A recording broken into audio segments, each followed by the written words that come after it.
Hello, hello, hello. Welcome to a very special edition of Interview You Stories. This is really quite fantastic that our special guest tonight wanted to do this. Let's see, I'll roll back a little bit to explain. And thank you for everyone for coming. Tweet this out if you can. What we're trying to do tonight is bring awareness for a condition that's very rare, but has an extremely high mortality rate, amniotic fluid embolism. And this is something that happens after you've given birth. And it's basically your body sees that as a foreign invader, and all kinds of things can happen. We're going to get into that. And 50 to 80% of women die within the first hour of it happening. David Build Vlogz, who has a channel here on YouTube, his wife gave birth to their 5th child, a beautiful baby boy. And hello, Amo, wonderful to see you. And unfortunately, this condition happened. She'd had a difficult pregnancy. I know there's certain things like preeclampsia, which is a high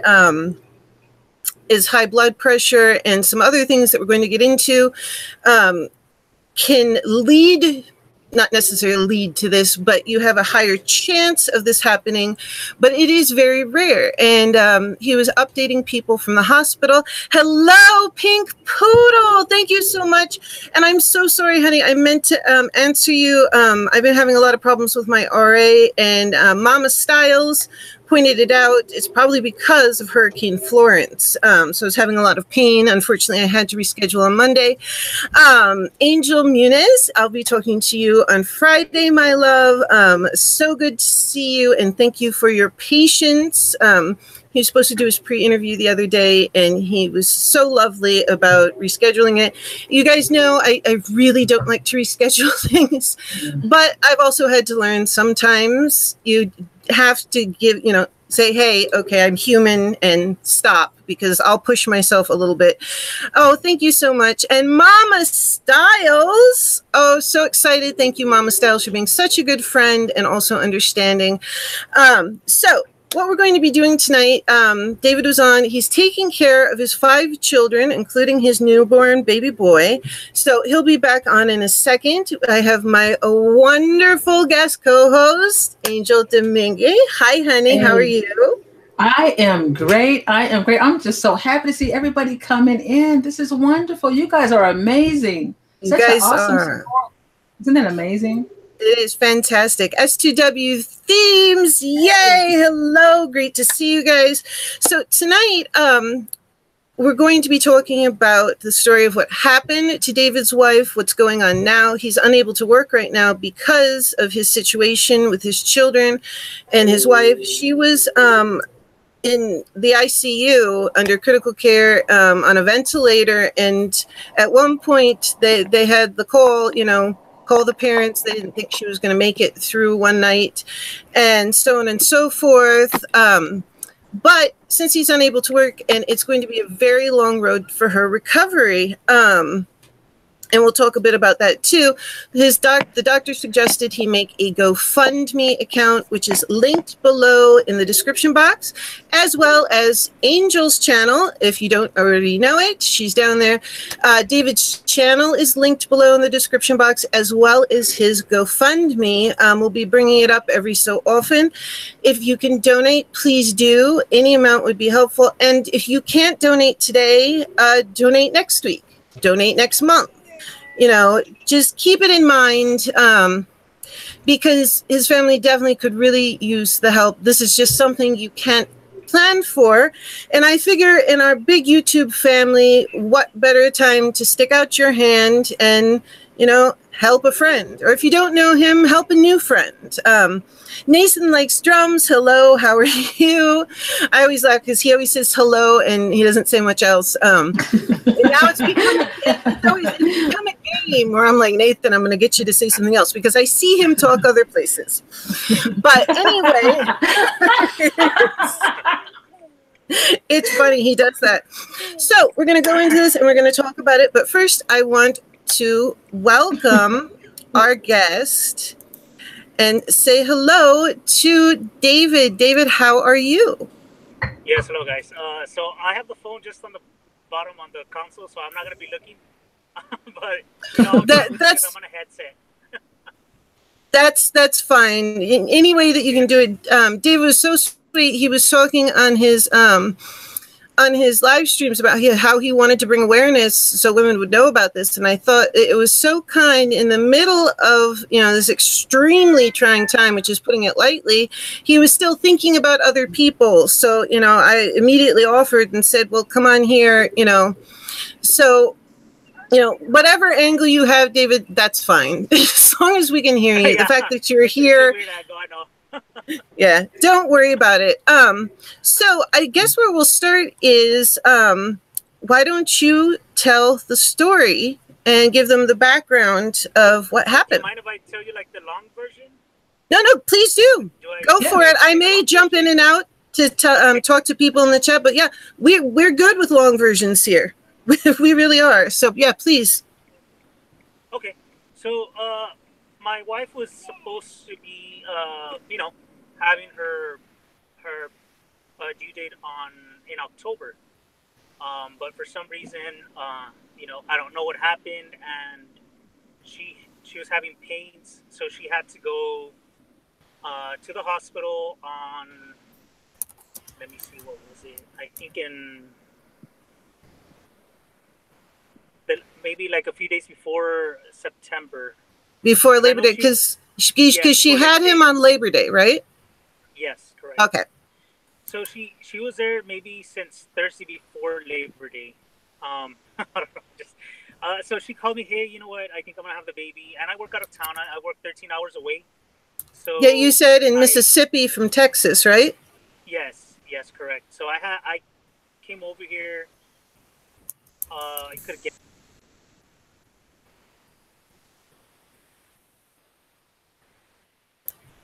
Uh-oh, is that just me that the sound cut out? I can't hear it either. Oh, okay. And he's not looking down to see the chat, so. No. Mama Styles, you're still here. Okay, well, we'll just hang in there for a second. And then we will continue S2W themes. Hello, David. Our prayers are still outgoing to you and your wife and your family. Angel, I'm so good this morning. You're feeling energized now. That's wonderful. Nathan likes drums. Hey, Angel, how are you today? Nathan, you are playing with me. WrestleMania.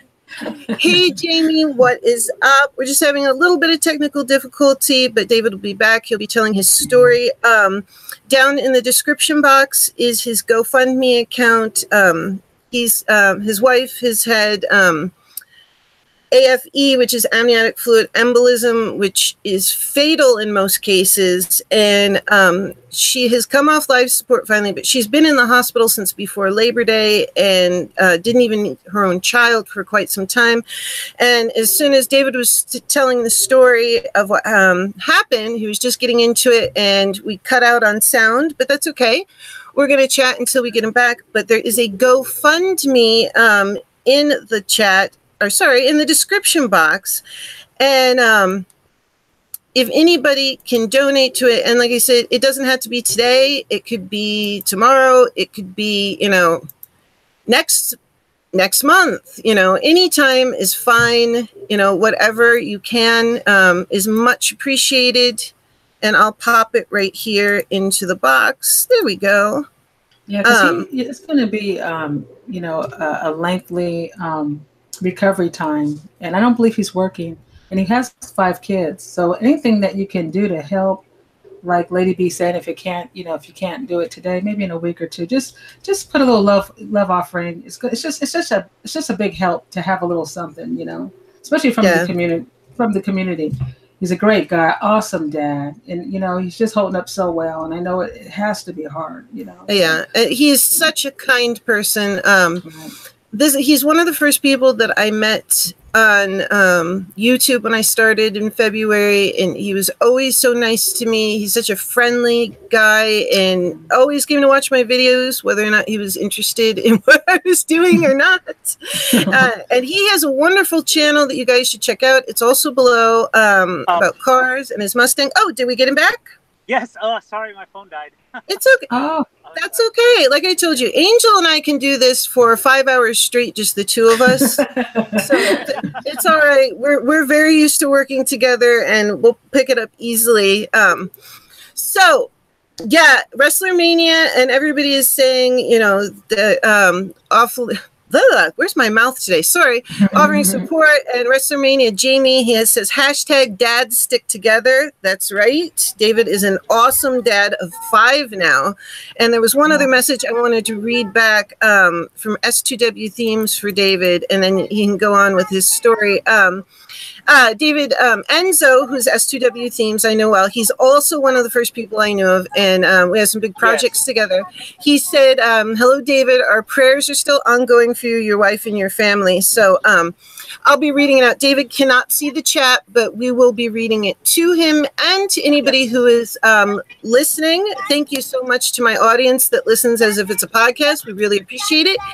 And we're going to get back into it. And to anybody on the replay, thank you so much. We got quite a few people who come back to listen to my shows on the replay, and I really, really appreciate it, especially this show. Please check out the description box. And like I said, the GoFundMe, David, you'll have that up for quite a while. If they wanted to donate next month, if they could, that would still be up, yes?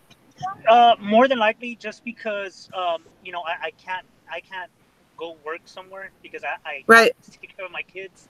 Exactly. And you know, the newborn, and the thing is, right now my wife, she's barely going to be transferred to a rehab facility. So yeah, exactly. I know, and you're in a situation, that's what a GoFundMe is for. And especially with you working in Mississippi, living in Texas, that's a lot. Yes. So definitely, please guys, just anything that you could afford, and if it's later on, not today, that's much appreciated. You know, there's no way for else. I mean, I don't know how she would do this, take care of 5 children and a newborn and be at work. That's just incredible. Ammo, I've already got 2 children, so I think I'm good. Okay, Ammo, well, that's good. All right, we're going to go back to, David was telling the story of what happened. So go ahead, David. Yes. So right now I'm at a parking lot, guys. I don't want you guys to think I'm doing this like while driving. I just unbuckled my daughter. Come on. So if you guys just give me a little. And take your time, David. We're fine. Take your time. Hi, honey. Hi. Hello. Oh, your children are so beautiful. They're gorgeous. Hello. Hi, sweet pea. Yeah. Wow. Oh, Ammo says, I'm very sorry. I hope she's better. Pink Poodle, does your government not help? In the UK, they would help. Kind of. We don't get as much help in the US as you might as other places. It's I think a lot. Yeah, it's a lot more hoops to jump through, and I'm sure David would know more about that right now. But Ammo says, I just want to hug her. I know, she's so cute. She's all hi.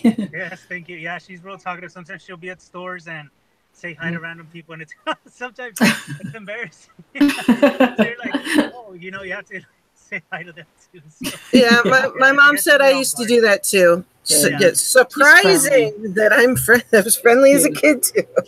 That's adorable. Okay, so I can't recall where I left off. I don't know. Just why don't you go from when she went in, and then.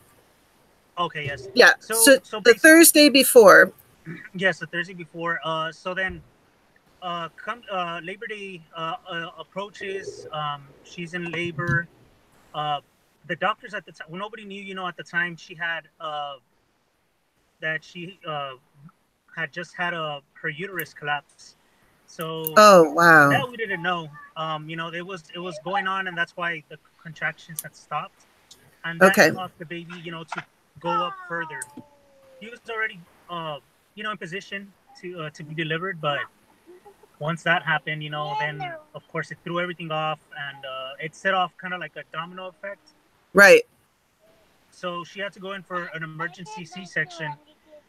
They took her at around, I want to say maybe 9 or 10. I can't recall. All I remember was when the baby was born at 11:27. They brought her back into the room, and everything was fine. She seemed fine. She was coming off the anesthesia, of course. So she was a little groggy. I asked her, hey, good job. You had a baby boy. He was 8 pounds 9 ounces. Oh. So he was born early. He was born about 34 weeks early. So, Yeah, because 37 is 40 is full. 37 to 40 is full, and yeah, so 34, that's a couple weeks before. Yes. So yeah, that's definitely, and that's one of the risk factors on here too. I'm sorry, go ahead. And so then they had to also give her a shot for his lungs or something like that to develop. Because often if they're not fully developed, the surfactant on their lungs that helps them inflate and stay inflated isn't producing yet. Yes. So then, so I told her that she seemed fine, and I had to go and check up on my mother-in-law because she was watching the kids. So, I kind of don't like depending on people, to be honest with you. I like to try to do everything myself. So then I told her, hey, I told my wife, hey, you know what? I'm going to go check up on the kids and relieve your mom so she can go home, do whatever she needs to do. So I did that. I went home. But then I get a call from the nurse saying, hey, you need to get up back to the hospital. So I'm scared, I'm like, okay, what happened? Something's not right. Right. So I went to my mom's house, picked her up because she doesn't know how to drive. So I had to pick her up. Hold on, Mama. So I took her to my place. And so I took her to the apartment, to our apartment, because that's where we live in an apartment. So when we got there, and as I was taking off from the parking lot, the doctor called me, and I knew kind of like, okay, if a doctor calls you, it means it's serious. So, yeah, they're not just going to call you just to call you. So he says, hey, David, get down here. Your wife, she's not looking too well. It's not looking too good. So we need you to get back over here as soon as possible. So, of course, I came over here. The good thing, the hospital is about maybe 10, 15 minutes away from where I'm at. And I get here and I see a lot of people standing outside of the room. And at this point, I'm like, oh, no, like something must have happened to her, like something bad. So, of course, I want to go in there, and they tell me, hey, you know what? You can't go in there right now. Your wife's blood pressure dropped, and dear, trying to stabilize her, and so we're gonna put you in some other room so you can wait, and until we can see what's causing it. So I got into the room, and they put me into another room, and I'm waiting there, and I'm kind of nervous. I don't know what's going on. Yeah, I've been in that situation in the room with no pictures, and it's kind of sterile and just sofas, and you're going, oh boy, I've been there. Yeah, not fun. I was scared. I think my blood pressure dropped. Seriously. I didn't know whether it was my newborn or my wife. So, wow. Yeah, I didn't even think of that when you said that. That's true. Not knowing exactly that's really terrifying. Yes, because I didn't know, because you see, the baby was in what they call transverse position.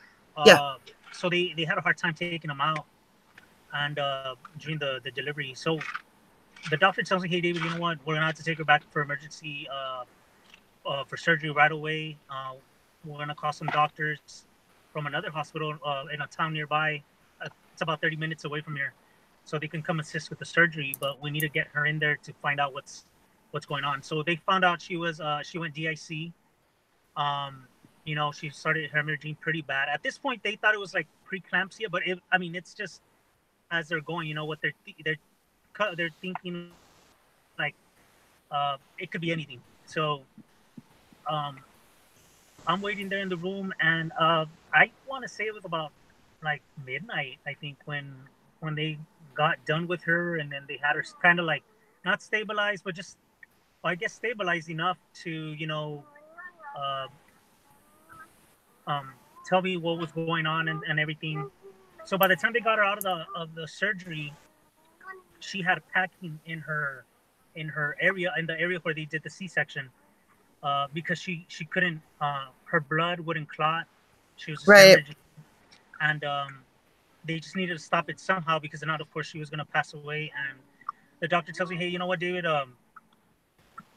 we don't know what's going on, but we're trying to find out. And the doctors were calling their colleagues, trying to find out what could be going on, giving their colleagues the symptoms, and until finally one of the doctor's colleagues, he's like, hey, you know what, I had a patient like that before. She died on me on the operating table, and Yeah. I think she has something called AFE. And the doctor was like, okay, I've heard of that in textbooks, but I never really seen a case, because those cases are really rare. It's, I think, 2.5 in 100,000 females. Yeah, I was looking at it, and it's incredible how rare it is. And Yes. you were saying in your live stream, and then when I was doing some research on it during the week, there's a lot of doctors who've never heard of it. So Yes. It's incredible that you had somebody that actually had heard of it and had a patient before, because it could have gotten passed over. Yeah, I mean, honestly, I think, well, I remember one of the doctors, I don't think he said it to, in a bad way, but he said, hey, you know what, your wife, she's young, she just had a newborn, you have your kids, we're trying our best, to keep her here, and we're just working on her, because I know, she has her kids to go back to. Yeah. So, at one point, like I said, they had 5 doctors.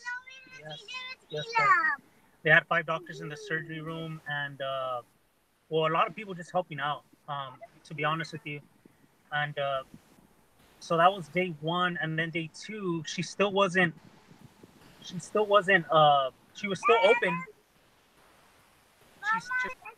Hold on, okay.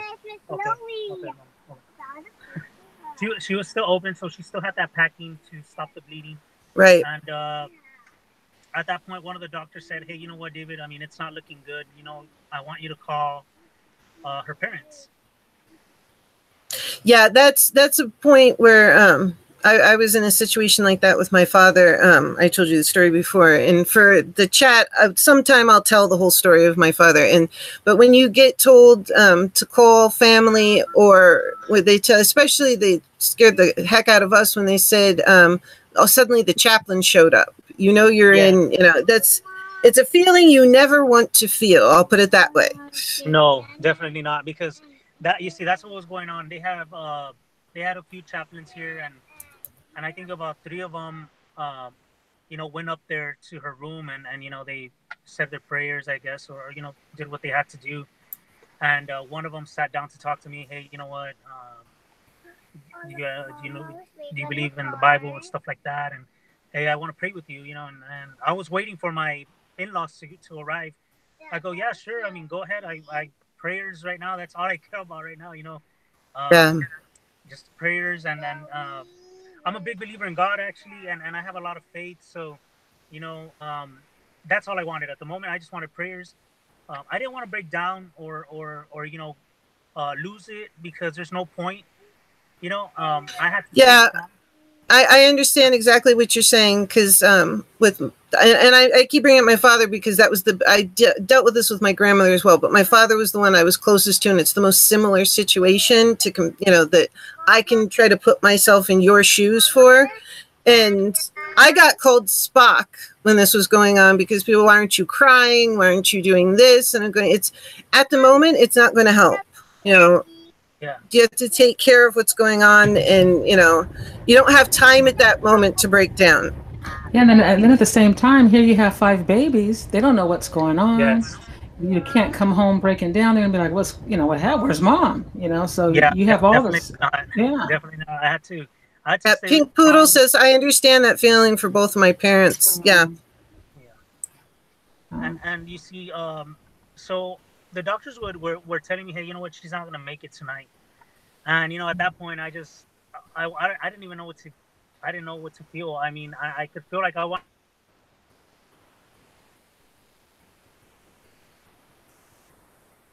the doctor, and I know you've worked really hard at you know, getting your degree and becoming the doctor, but I believe in God, and I have faith that He's gonna give you guys the wisdom.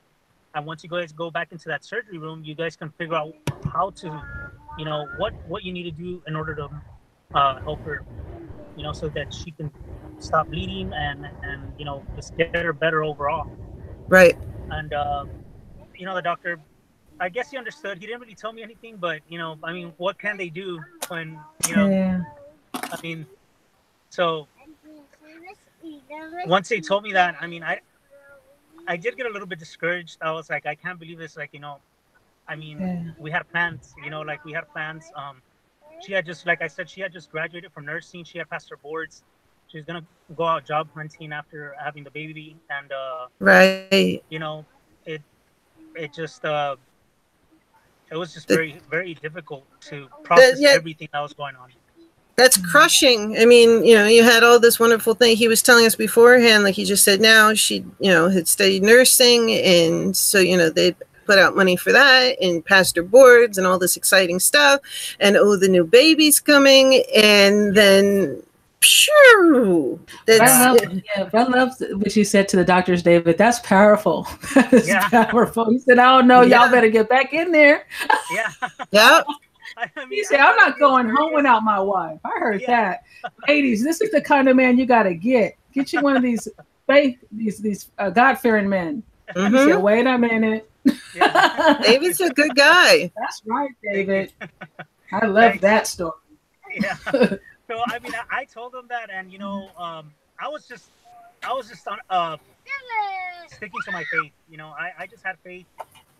When I would go into the room to see her, she was on the ventilator. She was on life support. You know, she was so swollen because her kidneys were failing.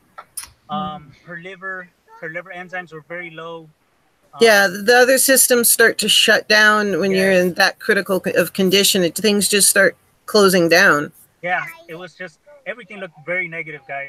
I mean, you know, honestly, it's like they said when you know, like eventually I'll get to it, but she looked really bad.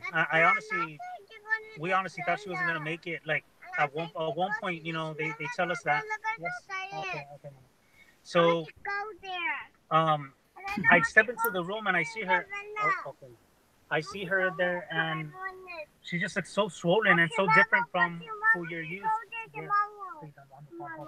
Yeah, especially since it's for AFE, amniotic fluid embolism.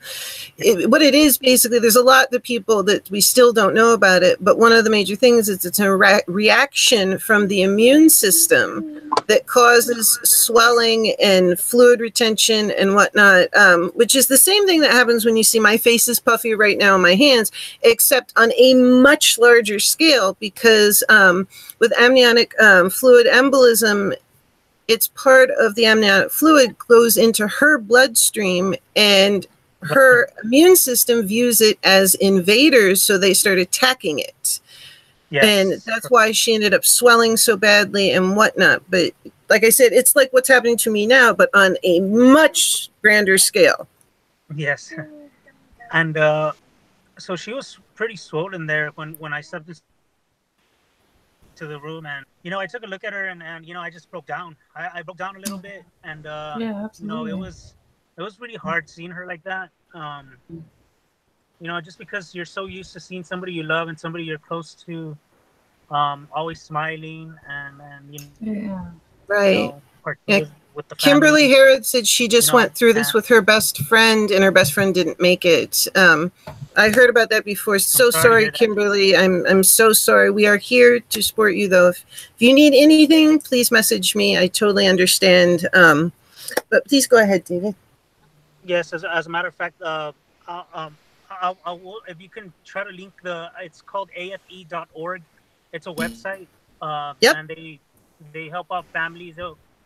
I'm not sure they really help them out, how they help them out, but I think they offer some type of help. But yeah, so you know, when I saw her like that, it was just I kind of like that a little bit of negativity crept into me. You know, I thought, you know what, maybe, what if she doesn't make it? But then I was like, you know what, I just went back because I read the Bible and quite a bit, and I've been reading the Bible quite a bit this year actually, and just started rehearsing verses where, you know, God rose Lazarus up from the dead, where he cured the blind man, and you know, all those miracles that he did.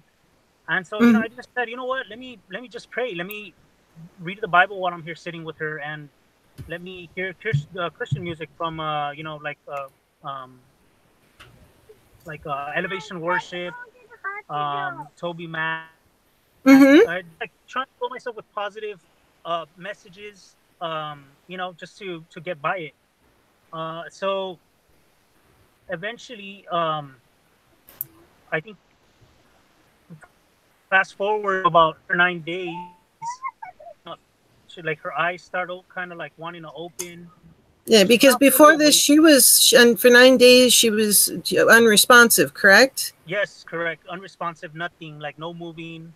She hadn't met her child, nothing. Yes. She was, you know, in a coma. In a coma, basically in a coma, no movement. Also during the night when this happened, hold on, Freya, I'm speaking, please. She had about 4 seizures that they know of, and maybe countless others, you know, while she was under, in a coma, basically. So yeah, that happens with this, and they can also end up with a stroke because of clotting and other things. So I remember you got up. I remember one of your live streams saying that luckily she did not have a stroke, which was fantastic. Yes, you know, praise God, she didn't have a stroke. Nice. She is very lucky, actually. The doctors were just mentioning that, like, they always keep saying that they walk into her room, they visit her every day, and they're like, you're very lucky, you know, that you survived. You survived because you didn't have any seizures. Your CT scans came back, you know, clear. They did find a small amount of blood towards the back of her head, but nothing, you know, that could affect her greatly. But that's, you know, fantastic. Because all those things that, you know, potentially could have happened, that's absolutely amazing. And yes. I do think that in every situation, that positive thought, prayers, whatnot, you know, whatever people want to call them, I do think it makes a difference. Yeah, I call them miracles. Yes, it does. Yeah. It's a miracle. You know, I think it helps. And people, I know there's people on here that were sending you a lot of love, and I'm sure people in your personal life. And still here, everybody, please, you know, send as many positive thoughts as you can. She still has a very long road, and they have lots to deal with. So keep coming with the positive thoughts and prayers. Mama Styles, she has to go. Sir Leo is napping. I don't want to wake him. I can't hear because of the volume. Well, thank you so much, Mama Styles, for stopping in, and give Sir Leo a big kiss from me. I will talk to you soon. Kimberly says that she's so happy things are looking up. And hello, Jess Rigby. Thank you for coming in. Jess will be on next week on News Stories. She's just joining only for sending love, and she's going to catch up now. Thank you so much, Jess. She's a lovely girl in the UK and will be guest next week. Go ahead, please, David.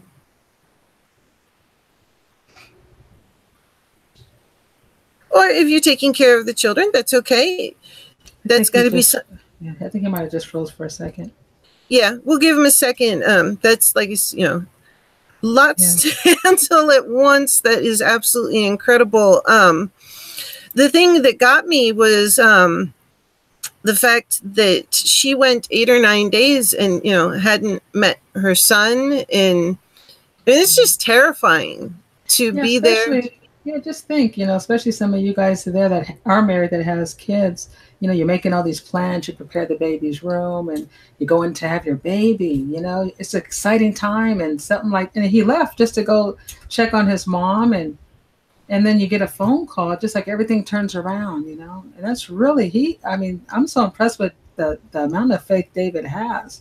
Really? You know, wow. He's incredible.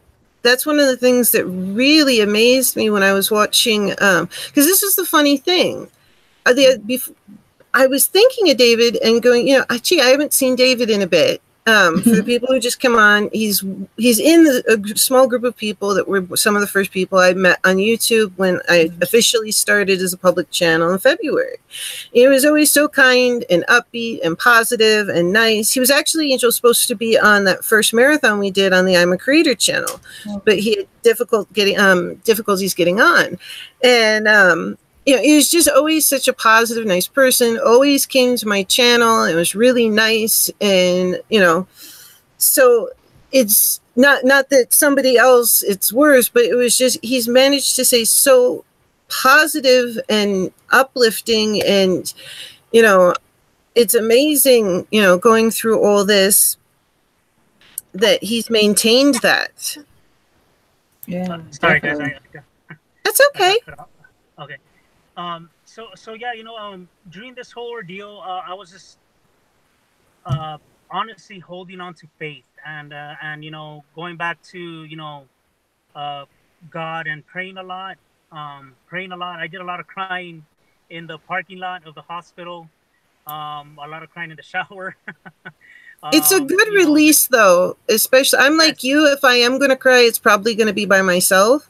But it does at least it releases a little bit of the stress. Yes, and you see, I'm a very emotionless guy. Like, I don't like to show too much emotion when I'm sad or you know, if I'm feeling down.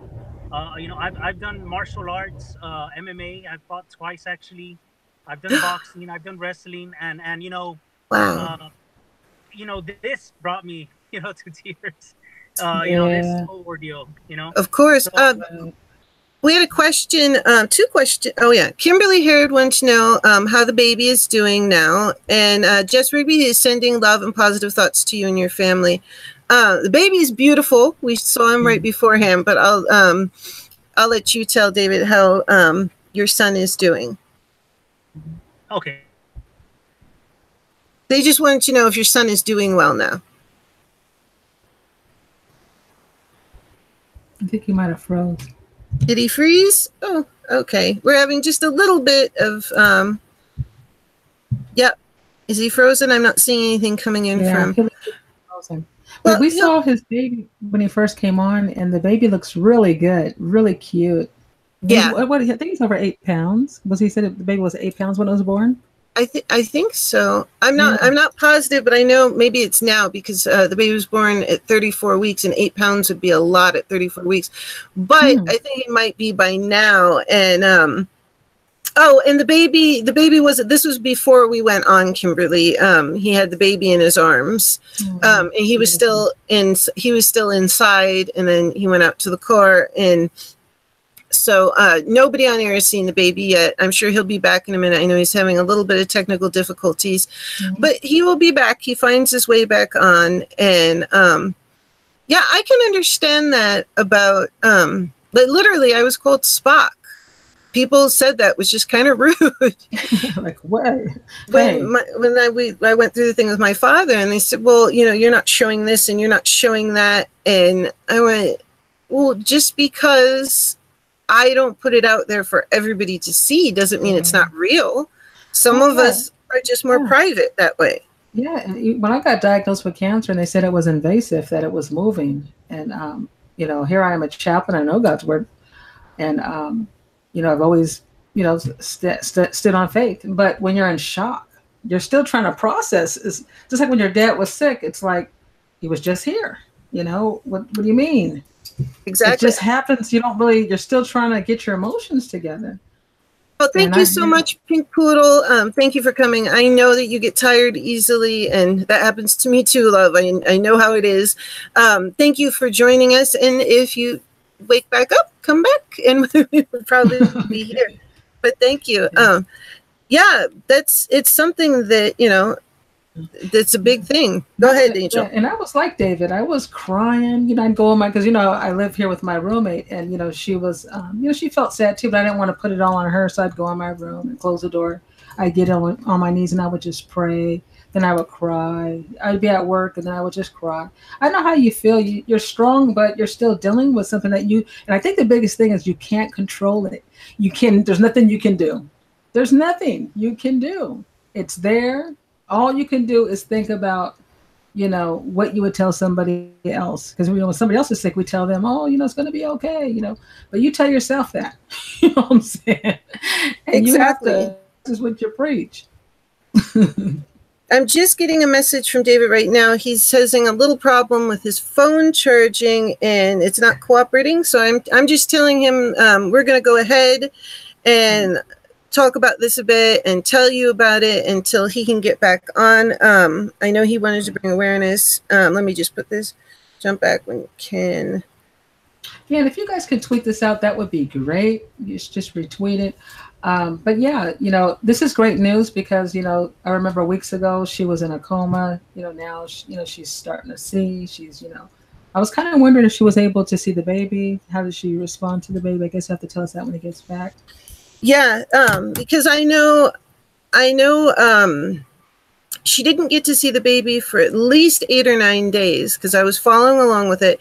And that's what I was telling. I was the funniest thing. I remember I was in my studio one day and it was around Labor Day. I remember thinking, gee, I haven't seen David Build Vlogz in a while. And thank you so much, Hazel. And that's kind of funny. But, you know, periodically you think that you realize you haven't seen somebody active in a bit and whatnot. And all of a sudden I went to check his page. Actually, no, I saw a tweet first, I believe, and went, oh, my gosh, that's why you haven't seen him. And it happens very quickly. And it says, I just brought it up on the Mayo Clinic, which is a really good site if you want to look into something, much better than Wikipedia, much more reliable. Yeah. And it says one of the signs and symptoms of amniotic fluid embolism might include shortness of breath, excess fluid in the lungs, which is pulmonary edema. That's your immune system reacting, and it's all that fluid. I know all about edema. Yeah. And sudden failure of the heart to, you know, cardiovascular collapse, blood clotting, which, well, you know. Let me ask you this, Lady B. How does it? I know it happens with the fluid. So what happens is, does the fluid go into the blood? Yes. When the water bag breaks. Somehow, and they're not sure about everything, but it's usually during birth, and I guess there's a higher incidence of it with C-sections, but that would make sense. And the amniotic fluid somehow gets or leaks into her vascular system. And the immune system views it as a foreign invader. It can also help in there's other situations, I believe they're called, they're titled something else, but it can happen with fetal cells. Anything that's part of the baby, because a lot of the things that people don't realize is just because you're carrying the baby doesn't mean your blood and your fluids don't cross over between the two. And because people have problems with their RH factor, people, if somebody's RH negative and the baby's RH positive and so on and so forth, there's often something they have to be given. I won't go into the big details because it can react and attack the whole baby. So, you know, our immune system can really cause some issues. And specifically with AFE, amniotic fluid embolism, it can cause clotting, and somehow it leaks in, and then it causes clotting. You can have an altered mental state, chills. Your heart rate can drop or go up, and then the fetal heart rate can drop. Yeah, I hear it kind of attacks where you can't breathe. Yeah, you can have it where you have problem. Yeah, because the edema in the lungs, so it can make it very hard to breathe and get anxiety. Hey, BTD, thank you for coming. No, you haven't come in a bad time at all. We're having a little bit of trouble with David's connection, but he's also his wife is still in the hospital. She has turned the corner, but she has a long road ahead of her. And there were certain points along the way. She was in a coma for approximately 8 or 9 days, maybe a little more.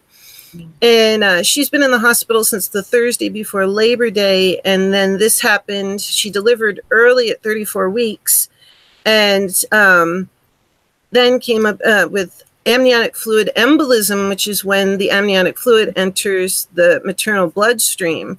And many people, 50 to 80%, it's fatal within the first hour. Right. So he's like 80%. That's pretty high. Yeah, it's very high. And she was very lucky to not have, she was having seizures and was in a coma and completely unresponsive. But he stayed positive. He's very much into prayers and, positive energy and his faith. And he was keeping things going. And BTD said, turn a corner is a good thing. Absolutely. It is. He says, I think things are getting better. Even if it's a slow thing, I hope it's better. Right. Yes, absolutely. And we also, one second. So down below, this is going to be a very, very long road for her. So down in the description box, and I'll pop it here again, they have a GoFundMe for the family. I don't know why there's a T in front of that. Okay. The doctor suggested it because David is unable to work right now. He works in Mississippi, but lives in Texas, and there's nobody to watch the children. The new baby boy, his son, there's, newborn baby. They thought, a couple weeks, and then his wife was going to go into nursing. She just passed her nursing boards, and they had all these wonderful plans, and nothing went the way that they had hoped. Well, the baby is healthy. So, but yeah, has to relearn to speak, how to walk, basically how to do everything. But she did, because I was following this along, and he wanted to bring awareness to AFE. And I said, well, I would, if you want to come on, I would be happy to support you and give you my platform.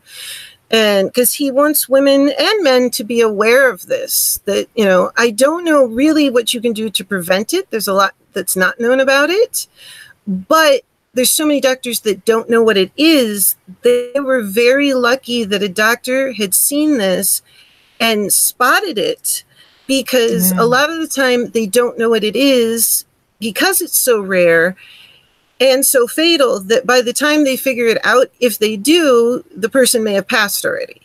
Right. So I thought it was just tremendous that in the middle of all this, he was thinking of everybody else and wanted everybody to know about it, just in case, it happens or you come across it or something else like that.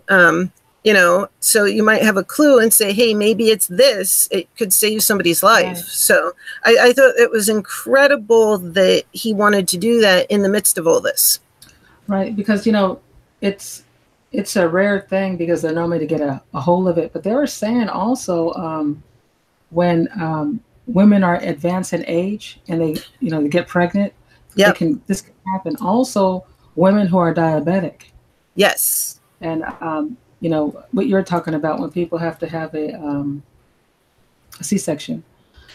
Yeah, because there's risk factors, absolutely. Advanced maternal age, which 35 by no means is old, but for maternity purposes, it is. So, and usually they do, anybody over the age of 35, they do a lot of extra tests, but this isn't something you can necessarily test for. Preeclampsia, which is high blood pressure due to pregnancy. There's a higher risk involved. And the only way to stop preeclampsia is to give birth. And then it stops. Ammo says, I really love Angel's hair tonight. I do too. She came on and went, oh, she looks so pretty. She's always pretty, but I love that hair. There's also placental problems. If there's any abnormalities in the placenta, it's something to keep an eye out for. Also, if the baby's really big, they said that can happen as well. That's like when I thought he said the baby was 8 pounds. I'm thinking if it was early and it was 8 pounds. That's big.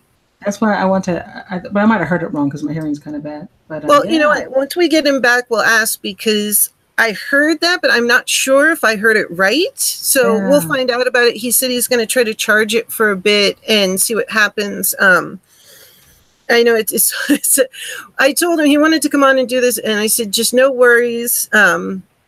That's great. Happy to have you, and we can handle it, because that's a lot. 5 children. including a newborn and being at the hospital and everything else like that. Hazel says, Angel baby is ready for a date. BTD, oh, this is really great. BTD, he says, Angel, can we do a prayer for the family? Oh, okay. Anything specific or just a general prayer? I think just go for, I think David would appreciate anything. So I said, oh, hello, bees, welcome. And Jacqueline, welcome. We have our guest is going in and out, but he is taking care of. Let's pray for David. Let's go ahead and pray for David, because BTD's asking him, maybe it's good that we do it while he's not here. Father God, we lift up David and we thank you, Lord, that he came here.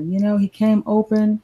He came vulnerable. He came, to friends, not to be judged, but to comfort him, to have friends that care, that's going to support him, Father. I ask you just to pour into hearts that they will give David, knowing he can't work, Lord. This is a time we can really help in action, and that's to give. Give him a little something. We do have his link down there where you guys can give money, Father. So I just ask you to provide for everybody in the room that gives, Father, that they can have it restored as well, so they can continue to help him, Lord. And we pray for his journey, Lord, his strength. And we thank you, Lord, that you were there comforting David when the doctors were saying maybe it's too late. David said, no, I believe in God. And he prayed, Father. And I thank you, Lord, that you answered his prayer. He has a ways to go, Father, but I ask you to give him the strength to go the rest of the way, Lord. And also for us to just have a heart to check on David. When he leaves today after this interview, don't let it be like that's it. Let us, tweet him, hey, how you doing, man? How are you holding up? Just help us, Father, to not be so selfish. It doesn't always have to be about us, Father. So I ask that we decrease so you can increase, Lord, and we can be that light for David and his family. We ask these things in your son we call Jesus. Amen and amen. Amen. That was beautiful, Angel. Thank you so much. Thank you. That was one of the things I told David. I said, well, because I asked, I didn't know exactly what he would be sensitive about or whatnot. So I asked him, I said, do you mind if I have my special editions co-host on? And I said, she also happens to be a chaplain. So that was, and with his faith and everything else like that, that was perfect. Thank God he wasn't an atheist. He'd be like, oh no, I don't want that chaplain. Yeah. I had seen his faith and whatnot. I said, I think it'll be okay if we have a chaplain on and whatnot. That might be nice. That was a beautiful prayer. Yeah, BTD. That was lovely. I think David will appreciate that very much. And for all you stories, all religions are welcome. It's we've in fact we had a deeper discussion into Christianity where I was the neutral moderator. Anybody who's interested in ever having a religious discussion, in fact, Angel and I were talking about it. We wanted to get a whole bunch of different people from different religions and have a discussion.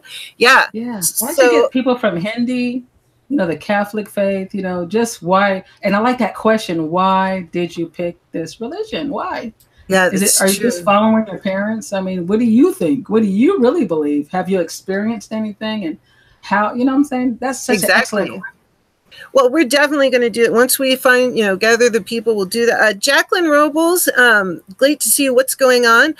We are supporting a fellow friend, David Build Vlogz, is one of the first people. Was in the group of first people I met on YouTube when I started in February. Angel is also in that group. They just didn't happen to know. I don't think they knew each other well. Yeah. But so when I saw this happen to him, I realized he was missing, and then found out what happened. His wife had to deliver at 34 weeks, and she had a condition that's very rare called AFE, Amniotic Fluid Embolism, where the amniotic fluid enters your bloodstream, and 80% of the women die. There's a very high mortality rate from it within the first hour. So he wanted to bring, even though his wife is still in the hospital, she's no longer in a coma, but she's having to relearn everything, and it's going to be a very long road.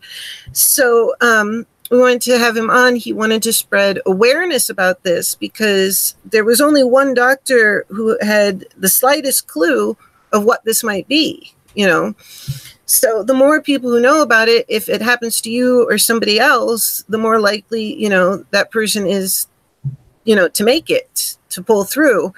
So, oh, Patsy is here. Wonderful. So we're bringing awareness. And also, Jacqueline, we are putting it out there, David's GoFundMe. Since he's got such a long road, 5 children he's got to watch for, he can't go to work. And they just finished paying for nursing school and everything else. So we're asking anybody that can donate, please do. And if you can't donate now, next week, next month, you know, whenever is fine, because it's going to be quite a while and he needs as much help as possible. And he's such a positive, wonderful, the really lovely gentleman. Oh my God. Just hearing, you know, could you imagine the doctors coming in and telling you, you know what, I don't think she's going to make it through the night. And he told those doctors, look, I'm a believer. You're going to have to go in the back room, do what you do, but you got to do whatever you can to keep my wife alive. You know what I'm saying? I mean, that's powerful, because you see it. And that's what they say about faith. I think it's in Hebrews, is it 11:1 when it says faith is a substance of hope, but not, let me see, I got it written down somewhere here. Go ahead. Oh, here it Bee goes. says, I feel so bad. Well, Bees, you know what? You can help by just giving some positive thoughts or prayers if you choose to, whatever your faith may be. Yeah, but it says, and this is Hebrews 11:1, it says, now faith is the substance of things hoped for, the evidence of things not seen. So here it is, you're believing for something. He's believing his wife is going to be fine and she's coming home, but you see her laying down in a coma. That is faith. So when it says, faith is a substance of things hoped for, but the evidence not seen. That's true faith. That's real faith. And that's the type of faith we talk about biblically, because people say, well, you know, how do you know there's a God?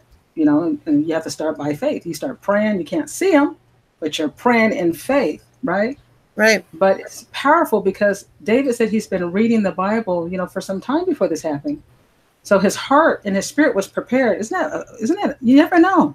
It's true. You never, it's not like anybody gives you a warning signal and says, hey, this is going to happen. Right. You know, and when you hear a story like this, you don't necessarily think of that you're going along, living your regular life and, oh, there's a big event. We're going to have a baby and whatnot. But it's not like you get warning signals when things like this happen. I've been through things like this, and literally you go from a normal day to the whole world flips upside down. Oh, that's hard. Oh, I hate those days. Yeah, oh, it's God. So having you faith. Guys know. I know we've all experienced when you're home, when everything just goes bad, you know, and you feel so sad, believer or not, you know. And when you're, you know, like even when Lady B was talking about when her dad passed away, I mean, even when people say, well, how are you? I'm screwed. I feel bad. I mean, you can't, there's nothing to say except I'm here for you to listen, to comfort you, to be a friend. But they have to go, because so many people always want, especially some radical Christians, they always want to, it's going to be okay. Well, it doesn't look okay. You know, we have to be real. We have to let people, just like even Jesus said, you know, we mourn with the people who are mourning. We're supposed to be in mourning. You know, not saying, oh, it's going to be okay. Wait a minute. We're going to believe it is. But in the meantime, what can I do? Do you want me to cook for you? Do you want me to babysit? Yep. You want to get into, you know, their world, because you can have scriptures all day long. But at the end of the day, this person's broken. You know, he said, I had to break down. You know, here's a father of 5 kids. You know, we planned our baby all these months. We've had the baby. And now you're telling me, well, my wife's not coming home. Are you serious? Yeah. That's crazy. Yeah, I did that part of the story though, where he went back in and said, "Oh no, I love that. Yeah, I loved it. Lord, give me a man like that, Lord. Oh, I'd love to have a man of God like that says, wait a minute, hey, you guys better put your, you know, all that education. You guys, what, 16 years, 8 years, and you put it together. Bring my wife up. Exactly. Hazel says preeclampsia is scary. Yeah, it is. Preeclampsia can be very scary. High blood pressure. While you're pregnant. I know actually quite a few people. Yeah, it's that is not rare. Nobody quite knows exactly why it happens. Preeclampsia, like I said, it's the only solution to it is to give birth. And sometimes some women have to be induced because it just goes too far. It goes in varying levels. There is a higher risk for preeclampsia if you're overweight, if you already have higher blood pressure and stuff like that, and other things, the healthier you are when you start a pregnancy, the better your chances. But you can still get preeclampsia if you have, I knew somebody who had a lower average blood pressure that the last week or two ended up with preeclampsia. So Wow. it's, you know, but it can be very dangerous, and is one of the things that can be a precursor to this. But there's so many things to this that can be, that it's kind of hard, you know, there's so much they don't know about it still. But yeah, Right. he's very true. Preeclampsia is very scary. I just think, though, that it is such a lovely thing to, you know, have faith in something, you know. Amen. Amen. I mean, you know, yeah. And believe, you know, no, this is going to happen. And I really think that that helped his wife pull through. Oh, man. Oh, gosh. You know, and wow. I just can't fathom what that would be like, you know. You got to get that's the worst thing that can ever happen to a man, as far as I'm concerned. Yeah. You know? Well, I can tell you, it's when you're looking at a family member and they're in a coma. And that's the one thing I said to David, and I tell people, talk to them, because a lot of the time later they'll say, you know, they could hear you. And there is a reaction. So when it happened to my father and he was in a coma, part of it was also induced because he had to stay on a bypass machine because they couldn't restart his heart. And it was a matter of 5 minutes. Had they put him on bypass 5 minutes earlier in the surgery, he wouldn't have had the heart attack that destroyed his heart. He was a very healthy man, other than that. It was a congenital issue. And that's why I have to get my heart checked every 3 years, starting at a young age, because physically, you know, I'm the female version of him. But when you see somebody like that, that's, you know, like you said, you know, and you said smiling and full of life and whatnot, and, you know, and they're just laying there, it's really something. But I was talking to my father, and I would hold his hand and rub his feet and chat with him. And it was Christmas time, and I had a Santa sweatshirt that I'd made. And I was holding his hand, and I told him he really liked it. I decorated it and, you know, whatnot with all those t-shirt paints. But he really got a kick out of that sweatshirt. And I told him, I'm wearing that, Daddy. And he squeezed my hand. Wow. Even through all of that. So, you know, if you believe, I just believe he can hear me. He can hear me. He's still around you. Yep. And he did. He managed through all that to give my hand a squeeze. So, you know, that was fantastic. Yeah. And, you know, it's really hard when, you know, because like when I had that bad news, you know, last year, you know, we really have to be more sympathetic to people. Yes. To spend time, like I'm saying, like, you know, tweet him once in a while. Hey, how are you doing, David? You know, how's things going with the kids? You know, and just kind of be that friend, you know, because they need that. Absolutely. I did. Yeah. I remember this lady. I'm sorry. Go ahead. No, you go ahead.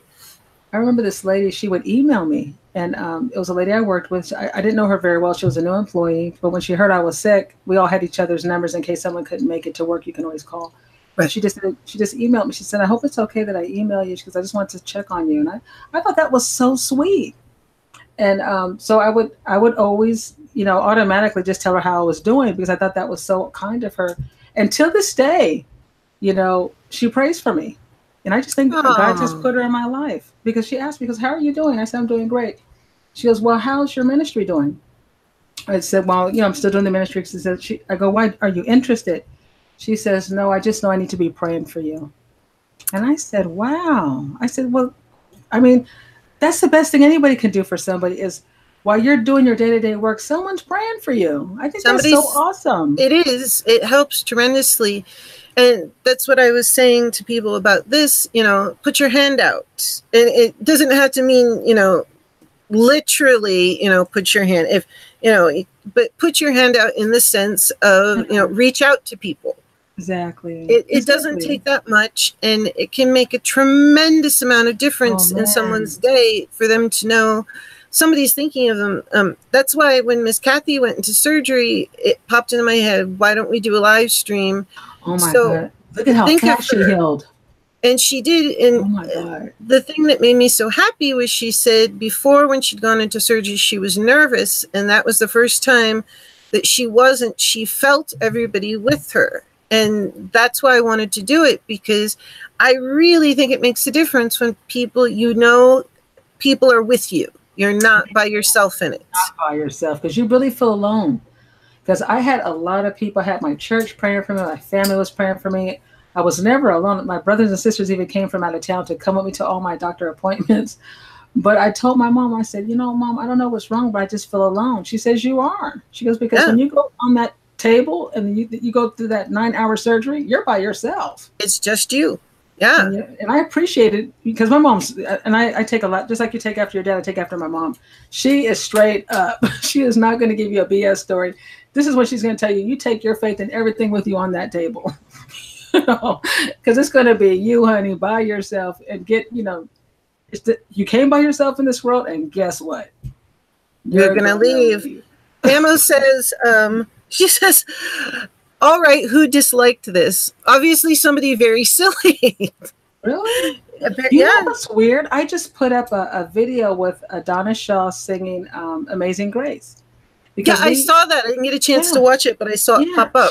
She came in the chat, and I asked her would she like to come on, and she wanted to come on, and she started singing for us and everything. So it was like 3 hours. No, it's 2 hours. And something told me, you know what, Angel? No one's going to want to watch a whole 2 hour.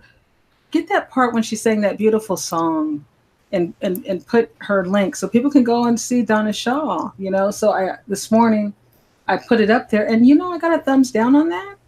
I was like, really? Who would thumbs down Amazing Grace? That's a beautiful song. Yeah, I don't get it. I don't know why anybody would do that. Put a thumbs down to support a family in need and support. Because that's one of the other things. I thought it was so kind that he wanted to bring awareness, but also separate from financially supporting him. Like you said, just putting your hand out and remembering to say hello, how are you, so on and so forth, you know. But I guess if that's dislike to somebody, maybe whoever put the thumbs down, we give you love and support, because I think you might be needing it. I don't like thumbs down. No. Hey, Gatorbite, how are you? I don't like thumbs down. Thumbs down. And you know what? Yeah, I don't see the point of it. Yeah, well, I turned mine off, but I could still see it on my side. But I've noticed whenever I talk about Jesus or the Lord or a gospel song, that's when I get the most thumbs down. And I was looking at my analytics, and I haven't had any thumbs down. So this morning when I saw one on Donna Shaw, when I put up her video, I was like, well, why would you thumb? I said, oh, gosh. It's probably because it's, you know, Amazing Grace. Oh, goodness. Okay. Hey, Miss Kathy. Thank you. Hold on 1 second. Okay, there we go. Miss Kathy, yay! How are you? We've got David's been going in and out. He's having a little trouble with this thing. We're just going to keep going. He's letting his phone charge to see if he can come back. But he's been so positive. We had Angel lead a prayer for him, and let's see, Gatorbite. I could be better seeing a lot of drama on YouTube, and it's all of this drama. I don't know anything about drama on YouTube. Yeah. Has there been drama? Yeah. I've heard there've been several things going on with different communities, and then there's individuals. And you know, last night I was on some. I'm not going to say the name, but I'm a lurker. I lurk all different hours of the night. I can be asleep at 9 o'clock and pop up at 2, and I'm wide awake. And I'll say, oh, let me go check my email and start lurking. And then I heard a whole nother incident, and I said, what's going on now? I'm like, what happened? Yeah. So go ahead. I don't get into it. Gatorbite, I heard someone called Pusa Studios was mistreated. No idea. I know who Pusa Studios is. I have no idea what's going on, and I just don't pay attention to. I don't do drama. Why don't they change the name to DramaTube instead of YouTube? Yeah. Angel and I stay out. If I have something to say, I say it, and then that's it. Or we discuss it. We've had some good discussions in here and whatnot where people didn't necessarily agree. But as for drama, No, I don't do much about it. If there's drama on channels, I tend to pass it by. I say what I had to say, and then I'm done. And most of the time, most of the stuff I don't really. If I see something I don't care for, I just don't. Yeah. I'm like Hazel. And Hazel's awesome because when they came after Hazel, because Hazel's very supportive, and people don't want you to be supportive. So when they see you're out there supporting everybody that they don't like, then all of a sudden you're on the hit list. So they were harassing Hazel, took down her channel, and Hazel, me and her was talking one night, and she says, you know what? She goes, I'm not even going to get involved in that. She says, I don't want no karma. I said, good for you, Hazel. And she's moved on. Her channel's doing fantastic. It's doing better than the last channel. She has more people who are really supportive and less sub for subs. So it worked out for the better. Yeah. I loved her last channel. When she came in here, all of a sudden I realized, I was like, wait, Hazel's new channel isn't a moderator, because Hazel was a moderator from way back at the beginning and everything, and popped her back on. I remember you said, man, I went to, because, Lady B loves your channel, Hazel. And because, she does all the beautiful makeup on her eyes. So she would get ideas from your little butterflies. Yeah. A lot of, I had a whole playlist that was private of special effects inspirations and eye looks. And a good portion of that playlist was Hazel's channel. Because the butterflies they're beautiful, all the colors, and you're like, oh my gosh, and patterns and whatnot. Even if I wasn't just going to copy it straight out, there's so much inspiration from Hazel's channel. So as soon as her I was sad to see the old one go, but as soon as her new one came up, support right away. Yeah, Hazel, I come to YouTube to have fun. I like serious discussions too. We do have them in here, but we always insist, no gossip, no nasty behavior. You can disagree, but and it's always gone well, don't you think? I mean, Angel's been here for all of them, and people have been respectful, even if they don't agree. But those are the good conversations. Oh, we had a good night. That night we had that last stream. And after the stream was over, I said, wow, we really didn't have a lot of drama. It was really nice. But what's the rule? The rule I have is chop them up. No time out. Block them. I don't do times out. Because like I said, if you time somebody out, what happens when the time's up? They're worse. Yeah. Than when you times them out. So why won't you just get rid of them? Yeah, well, especially that one creeping Carlos that keeps coming around, and I guess No, the legend. That's the legend. Yeah, the legend. What was it? Patsy says I should be editing now.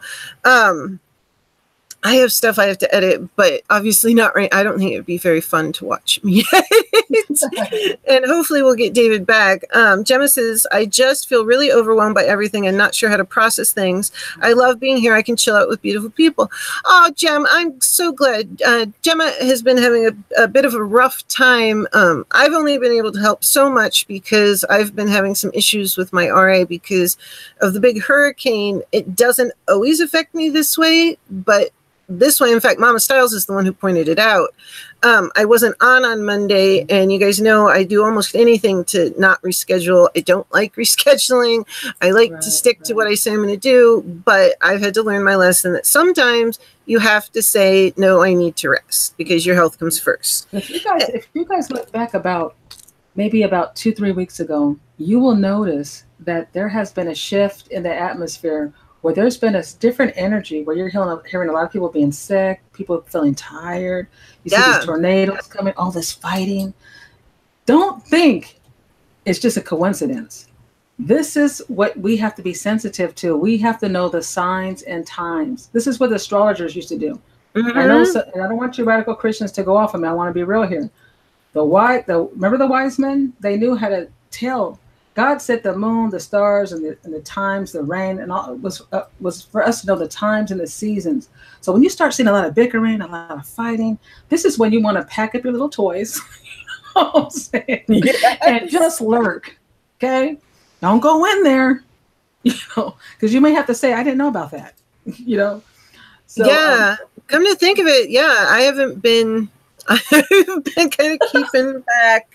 I've seen it on Twitter, though, people making mention of things and this person or that. But I kind of just pass that by because I don't know the whole story. And usually I leave it because it will pass. It will pass by. And, you know, I've had people do things towards me or copy things that I'm doing or so on and so forth. And I usually just go, okay.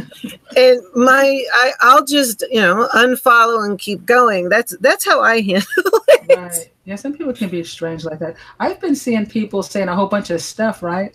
But then they delete the video. Yeah. And then the video's deleted. Really? Because I'll fall asleep and I'll say, oh, I'm going to finish seeing what they were saying, and then I'll go back and the video's gone. So I don't know if they're just throwing bombs at each other and then they get rid of the evidence. Well, that's kind of I mean, if you're going to say something and you have an opinion that you want to share, then just say it. Yeah, you know. Yeah. What was it? Miss Kathy says, I like making videos, but just can't upload them to the public yet. I need to get back to editing and also have Chris come home. At the moment, he leaves to go out of town tomorrow, so I have to get offline now. And you're probably already offline, but that's okay. You'll see it later. Let's see. Gator Bite. That's a shame. I actually wanted to see it. I'm sure you had to take it down. Wow. Let's see. Gemma says, Gator, yeah, I had to remove one stream as I was being attacked. Gem, who was attacking you? Was it I don't know what happened, sweetheart. Was it a troll? Or did I think Gemma was telling me about that. Somebody came in and said to kill herself or something. Holy! Yeah. Wow! That's crazy. They were talking about killing themselves, or no? They were telling her just to kill Gem to kill herself.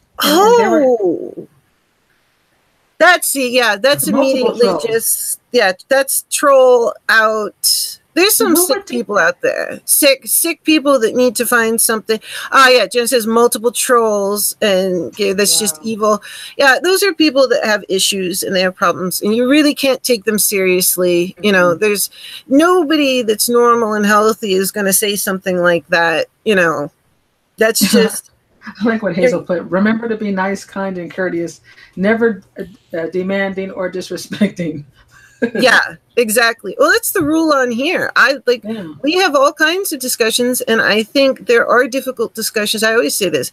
I think difficult discussions are good for people because that's how you work through something, and maybe something that you didn't see from somebody's point of view before.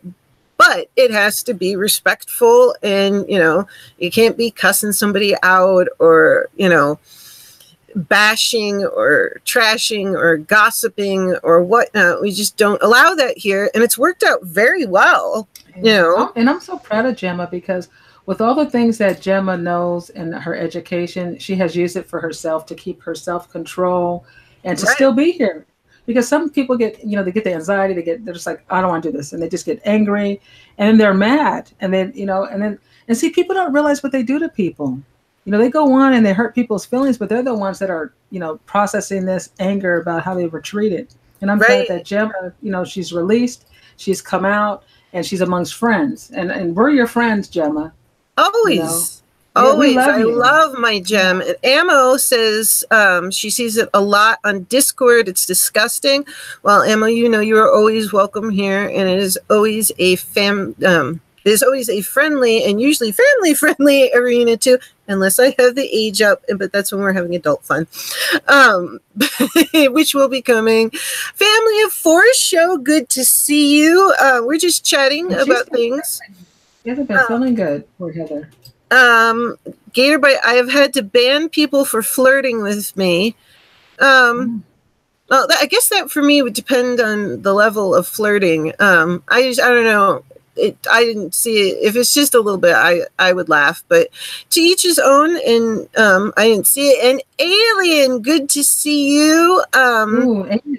Read what Alien wrote. That's heavy. Yeah, I saw the movie Unbroken Redemption. I have not. This guy learned to forgive the Japanese who tortured him for 3 years. We need to grow up and let little things go. That movie is very inspirational. Yeah, Amen. That's true. And well, the other thing is too, with a lot of drama stuff, things happen, and you know, certain things happen. You don't have to like everyone. You don't. But just be respectful. And but if you see something, let me just finish the sentence. Okay, and then absolutely. My thing is sometimes you see things that maybe don't go along with your philosophies or whatnot. And if you really don't like them, just don't watch. You know, you can step back and just choose not to be a part of it. You know, but go ahead. I'd love to hear what you have to say. I just want to say one thing.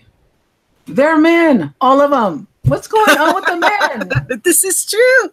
We keep talking about, for the most part, yeah, that's what I hear repeatedly through time is men. I don't know what's going on this time, but is it men again? I literally have no idea. I mean, I know Pusa, but yeah, there are a couple.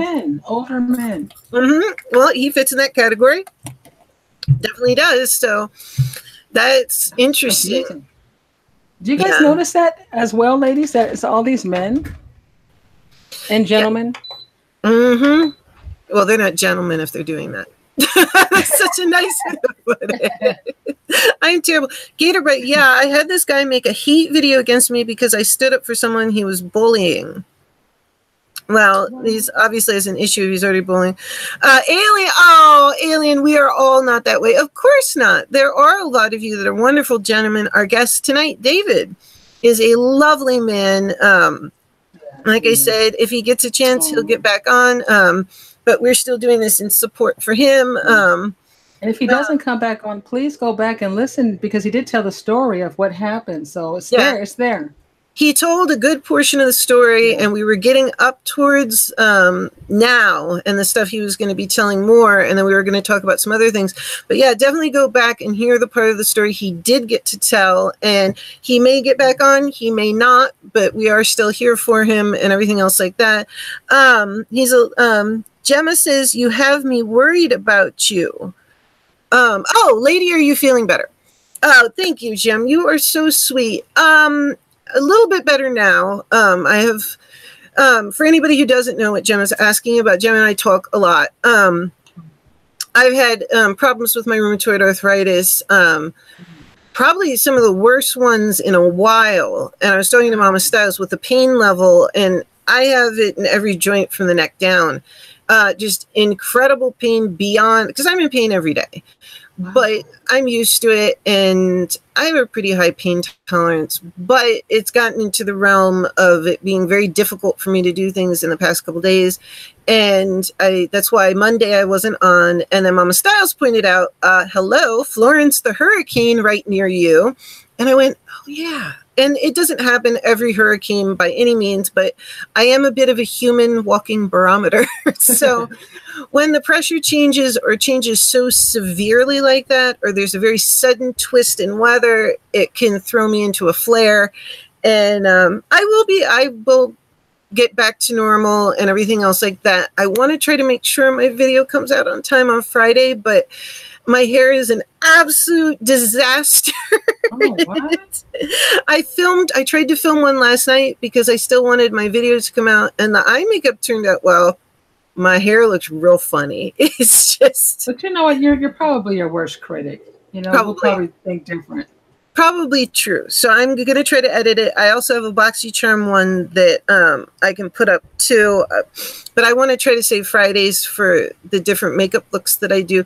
People on Instagram have been very funny. Somebody said to me, oh my gosh, you know, you suddenly got better and all this kind of stuff. And I had to be honest. I said, no, I didn't magically suddenly get better. I just started showing you a part of my artistry that I didn't before. It was like, thank you, but no, because she's like, well, I'm not, you were good before, but oh my gosh, I could never think of this creativity when I did that DJ that was eaten by a zombie. And that was like really simple. I was just doodling, checking out like some new paints. Right. I didn't think much of it, and I threw it up with Halloween coming, and I went, well, thank you. That was just a doodle. But I had to be honest. I was like, no, that wasn't my best stuff. And no, I didn't magically just poof, become better. I just didn't post that stuff before. So, but it would have been nice, but I felt bad. I was like, you can't just say that, yeah, suddenly I just improved. I'm too honest about things. So, and sometimes you're still feeling sick, but you just, you know, you look like you have it together, but you're trying to press in. Yeah.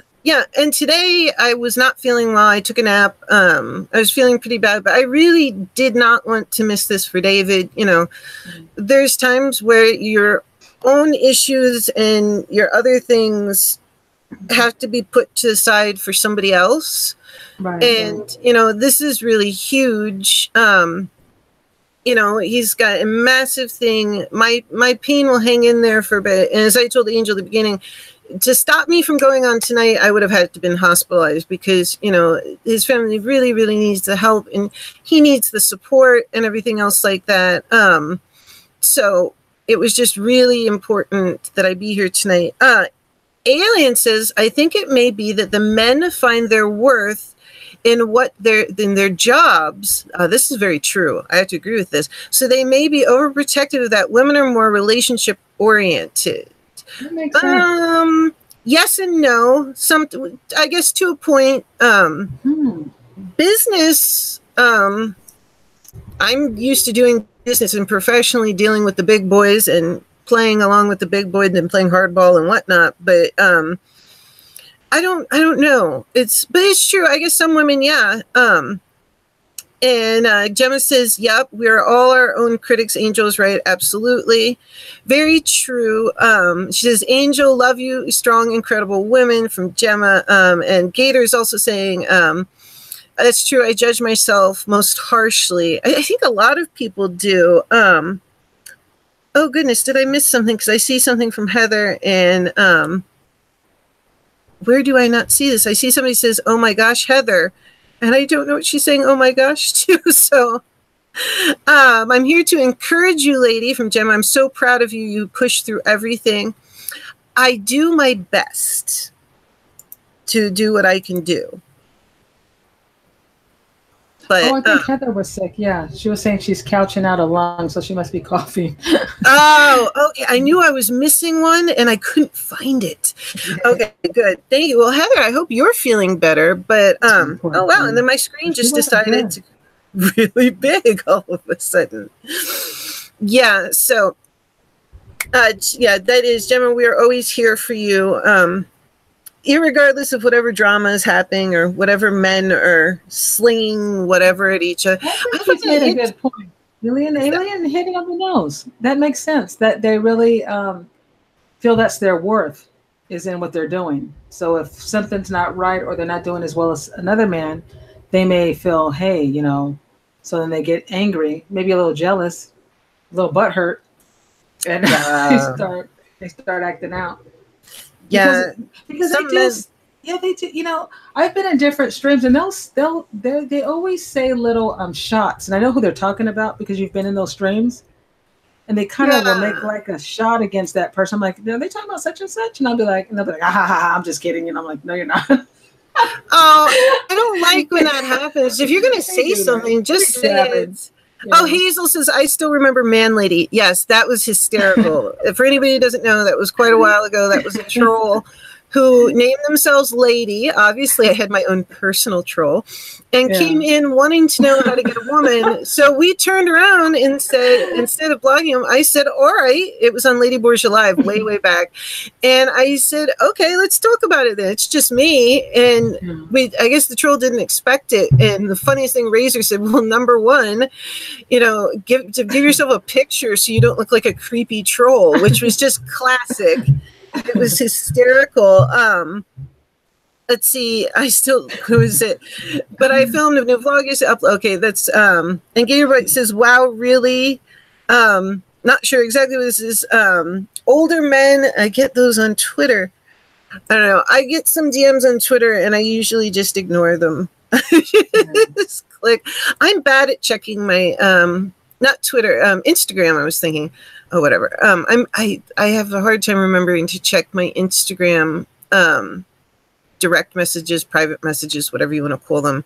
But I'm getting better at it. But yeah, every so often I get somebody.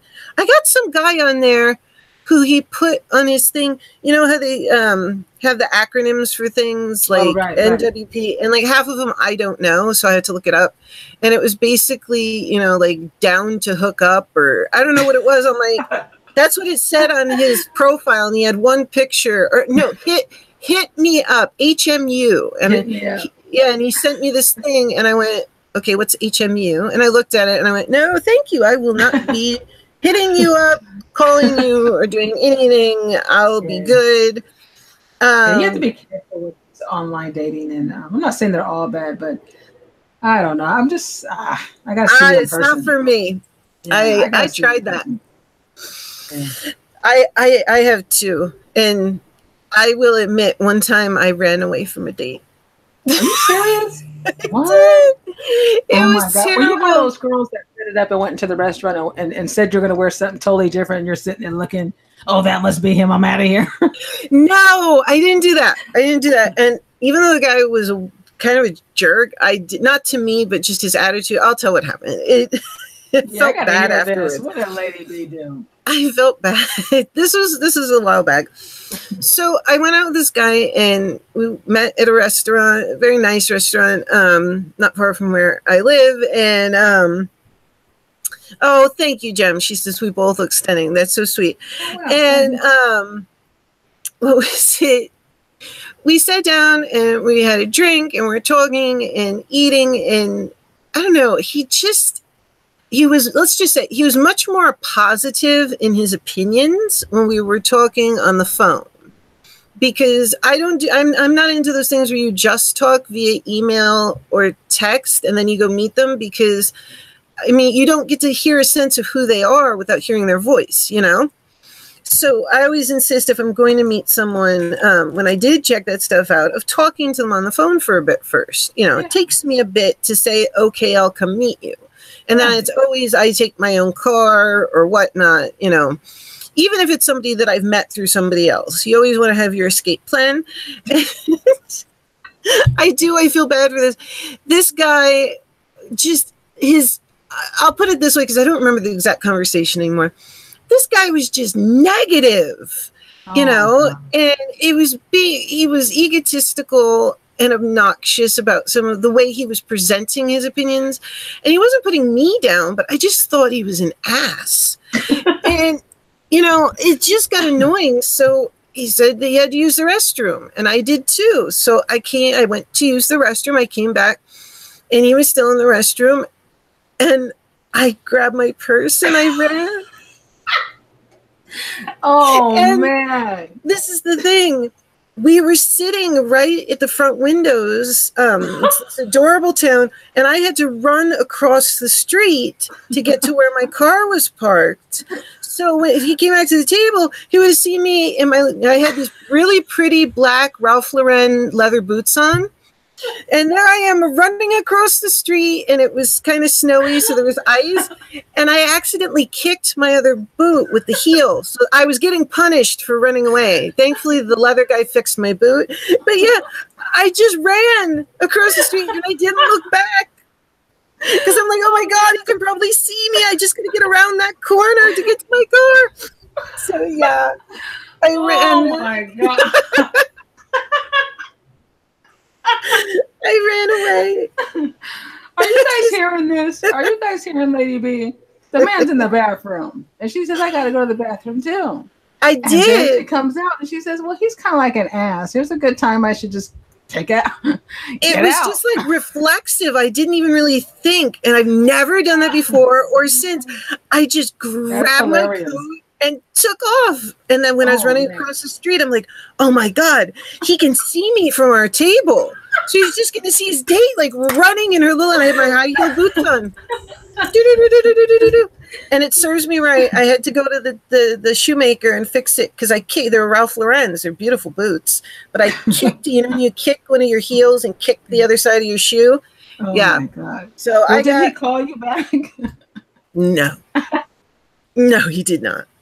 It was oddly enough, though, there's one guy that I never did go out with that to this day keeps texting me, and I haven't spoken to the guy in forever. I just found him to be uninteresting. He wanted to throw his wealth around a lot and how much money he had and whatnot. And I'm like, big woo, okay? I've dated venture capitalists, dated guys with their own planes, dated physicians, whatever. I don't date people for their money. And he got weird. And then he supposedly accidentally sent me my first privates picture. I'd never gotten one before. And I went, whoa, okay. And then said, oops, like it was a wrong number. And I'm like, okay, so you're sending those to other people? It was just I'm like, oh my okay, gosh. Yeah, that wasn't happening. But yeah, the guy found me on Snapchat the other day and is trying to friend me still. Like a year later. He That's just crazy. keeps trying. Yeah, he was sending me pictures of clothes and all kinds of stuff. And I'm like, That's why creepy. are you sending? Yeah, like I guess it was to like, oh, I'll buy you this stuff. It's weird. People like, if you have Facebook, people call you on that messenger.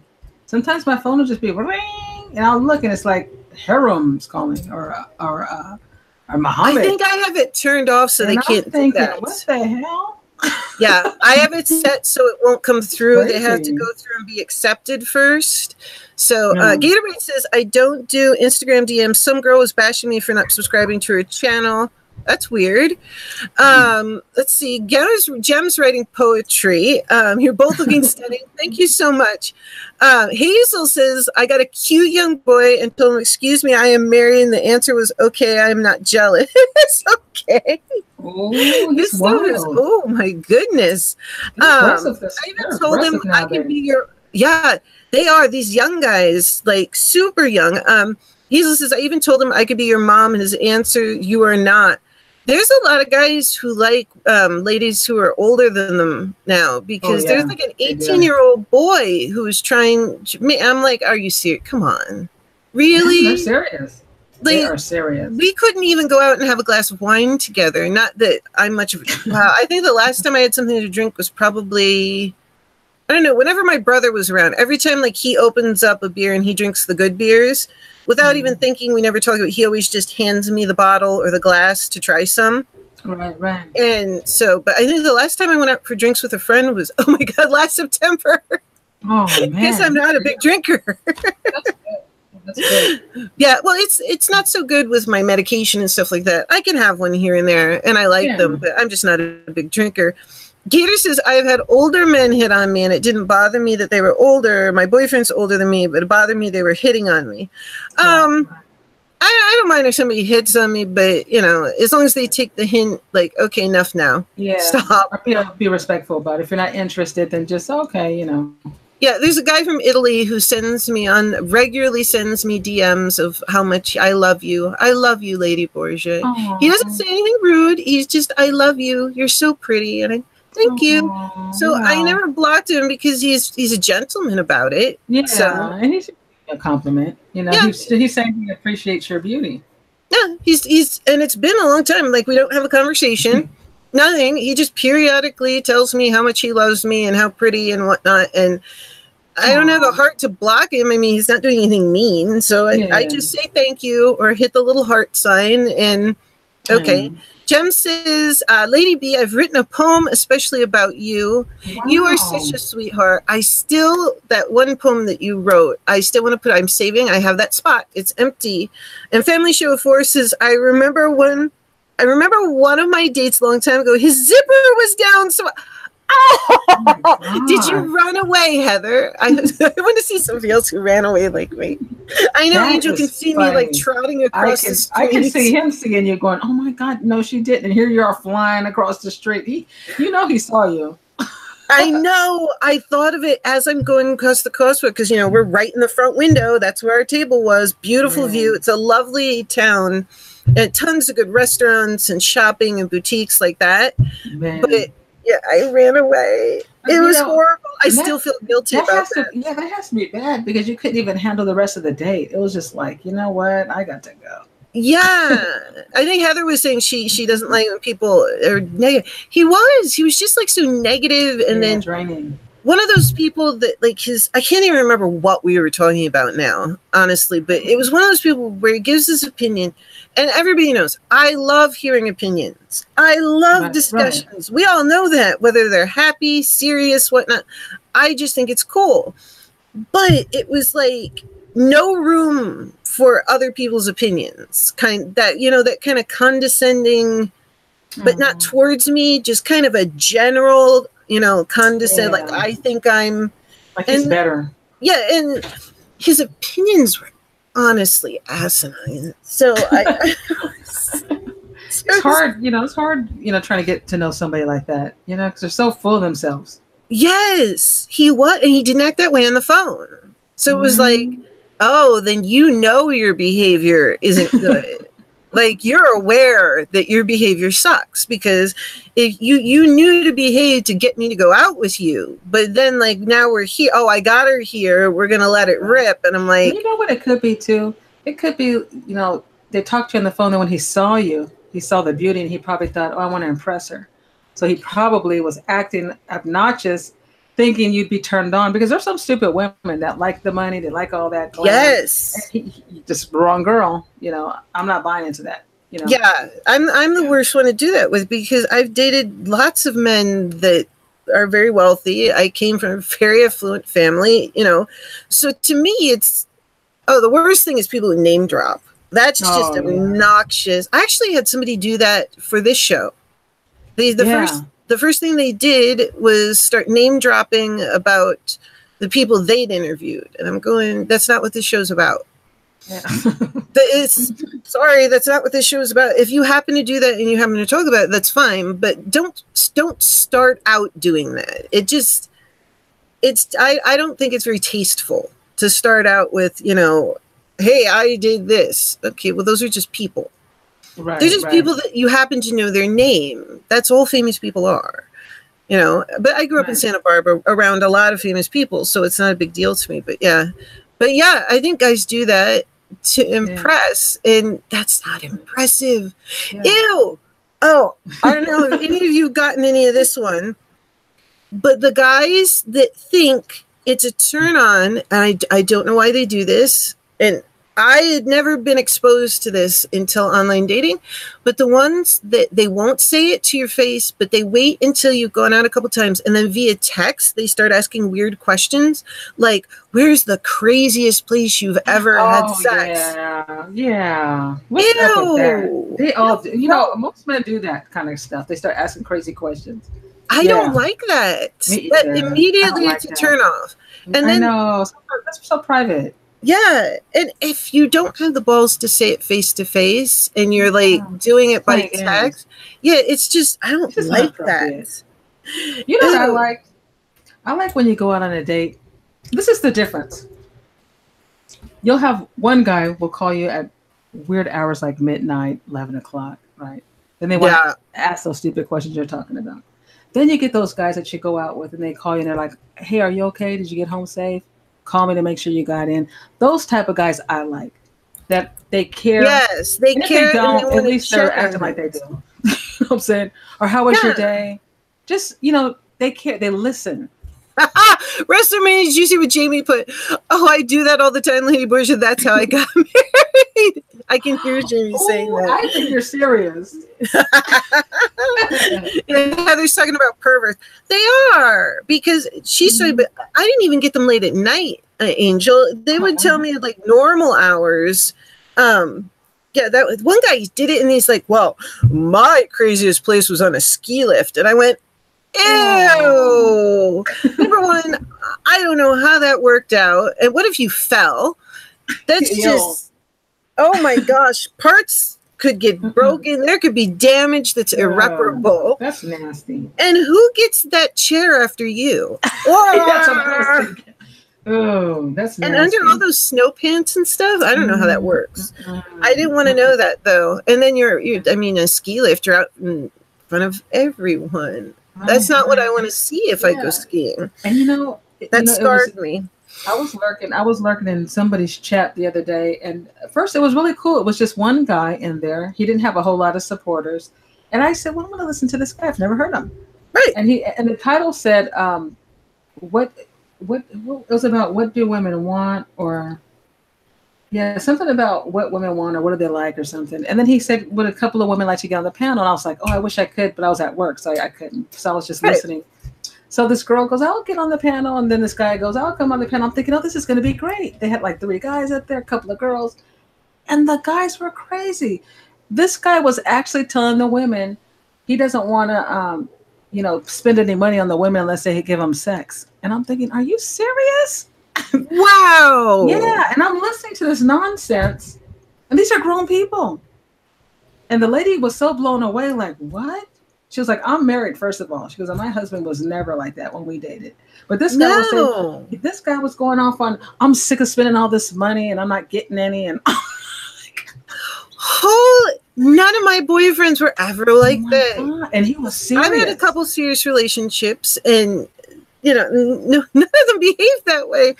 Oh my God, that's disgusting, though. Another guy was talking about, that's the type of guy that expects if he takes you out. I mean, I've never had someone personally do this, but I've heard of it, that if they, I've heard about men that if they take you out to dinner, they expect. Yeah, I've never had anybody do it to me. Yeah, no, but he said he expects that.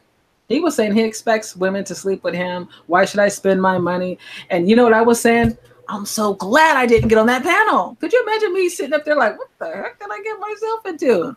Oh, no. Be careful. That would have been awful. Yeah. Exactly. Like, and this guy would have ended up being my troll, because Angel would have went in. Because check this out. You will get women, but they're low quality women. That's why you don't find the right women. That's why they end up hating women. And they start calling us names. It's because you don't go out with classy women. You're going out with this any old woman that, you know what I'm saying? Exactly. Oh, and we got two gentlemen who just came in. Ooh. S2W Themes is back, and Papa King. It's okay. Don't worry, Papa King. It's perfectly fine. David was having some issues with his phone and whatnot, so he got cut off. He did get to tell a good portion of the story. Yeah. There was a lot more, but it's back at the beginning for anybody to watch. And we've just continued on in whichever direction. We're now talking about dating and men. It started off with something about drama. Apparently, there's some drama going on YouTube that I don't know about, but then again, usually I don't. So... And then we went into men, and I told the story how I ran away on a date just once, but it was funny. And so that's where we are, Puppet King and S2W Themes. But we know that you two are gentlemen, so lovely to have you. But it's funny on how some of these men, and I even said I even put in the text, why don't you just get a prostitute? You know, you're so upset about spending money and you're not getting any. Well, just go. Then just pay for it. Yeah. I found out from a guy friend, I did not know this, but that you can get a prostitute on Craigslist. Oh, yeah. And I went, I didn't know that. If you look at massage on Craigslist, I had a friend, and she told me she came out clean. So I was like, man, you know, she was buying a whole lot of nice stuff. And I said, well, how long you been a masseuse? And she was like, well, Angel. And she told me, she put a little, you know, goes in massage and goes a little further. And I was like, are you crazy? I told her you're going to get hurt doing that. Yeah, or STD. You get an STD, STI, and you don't know who those guys are, and that's dangerous in many ways. And then, I mean, honestly, they have legal prostitution in Nevada, and if they're going to do it that way, WrestleMania says, I noticed she did not refer to me as a gentleman as to do these. I think I'm jealous. You are a gentleman too, WrestleMania. You know you are. Yes, Kathy. And it's funny because, and I was listening to this guy and he was getting angry. And he was like, well, listen to me. You know, don't you think you should give it up after someone's done spent that much money on you? And and she was like, whoa, you know, and I'm like, this guy, but the sick part about it was he really felt this way. I mean, he thought he was right in his world. I can't, thank God you weren't on there. Can you imagine somebody said that to you? Because I can imagine what you'd say. Well, I know what I would say. Well, I would have told him, you know, that's fine. But what you should do is let the woman know straight up. When you ask that lady for her number and, you know, hey, I'm, you know, tell her straight up that you're not looking for anything serious, but you want to get laid. Just tell her. But don't, but don't play games with the girl and then she thinks you're nice, but, you know, oh, no, he was saying he didn't want to spend any money.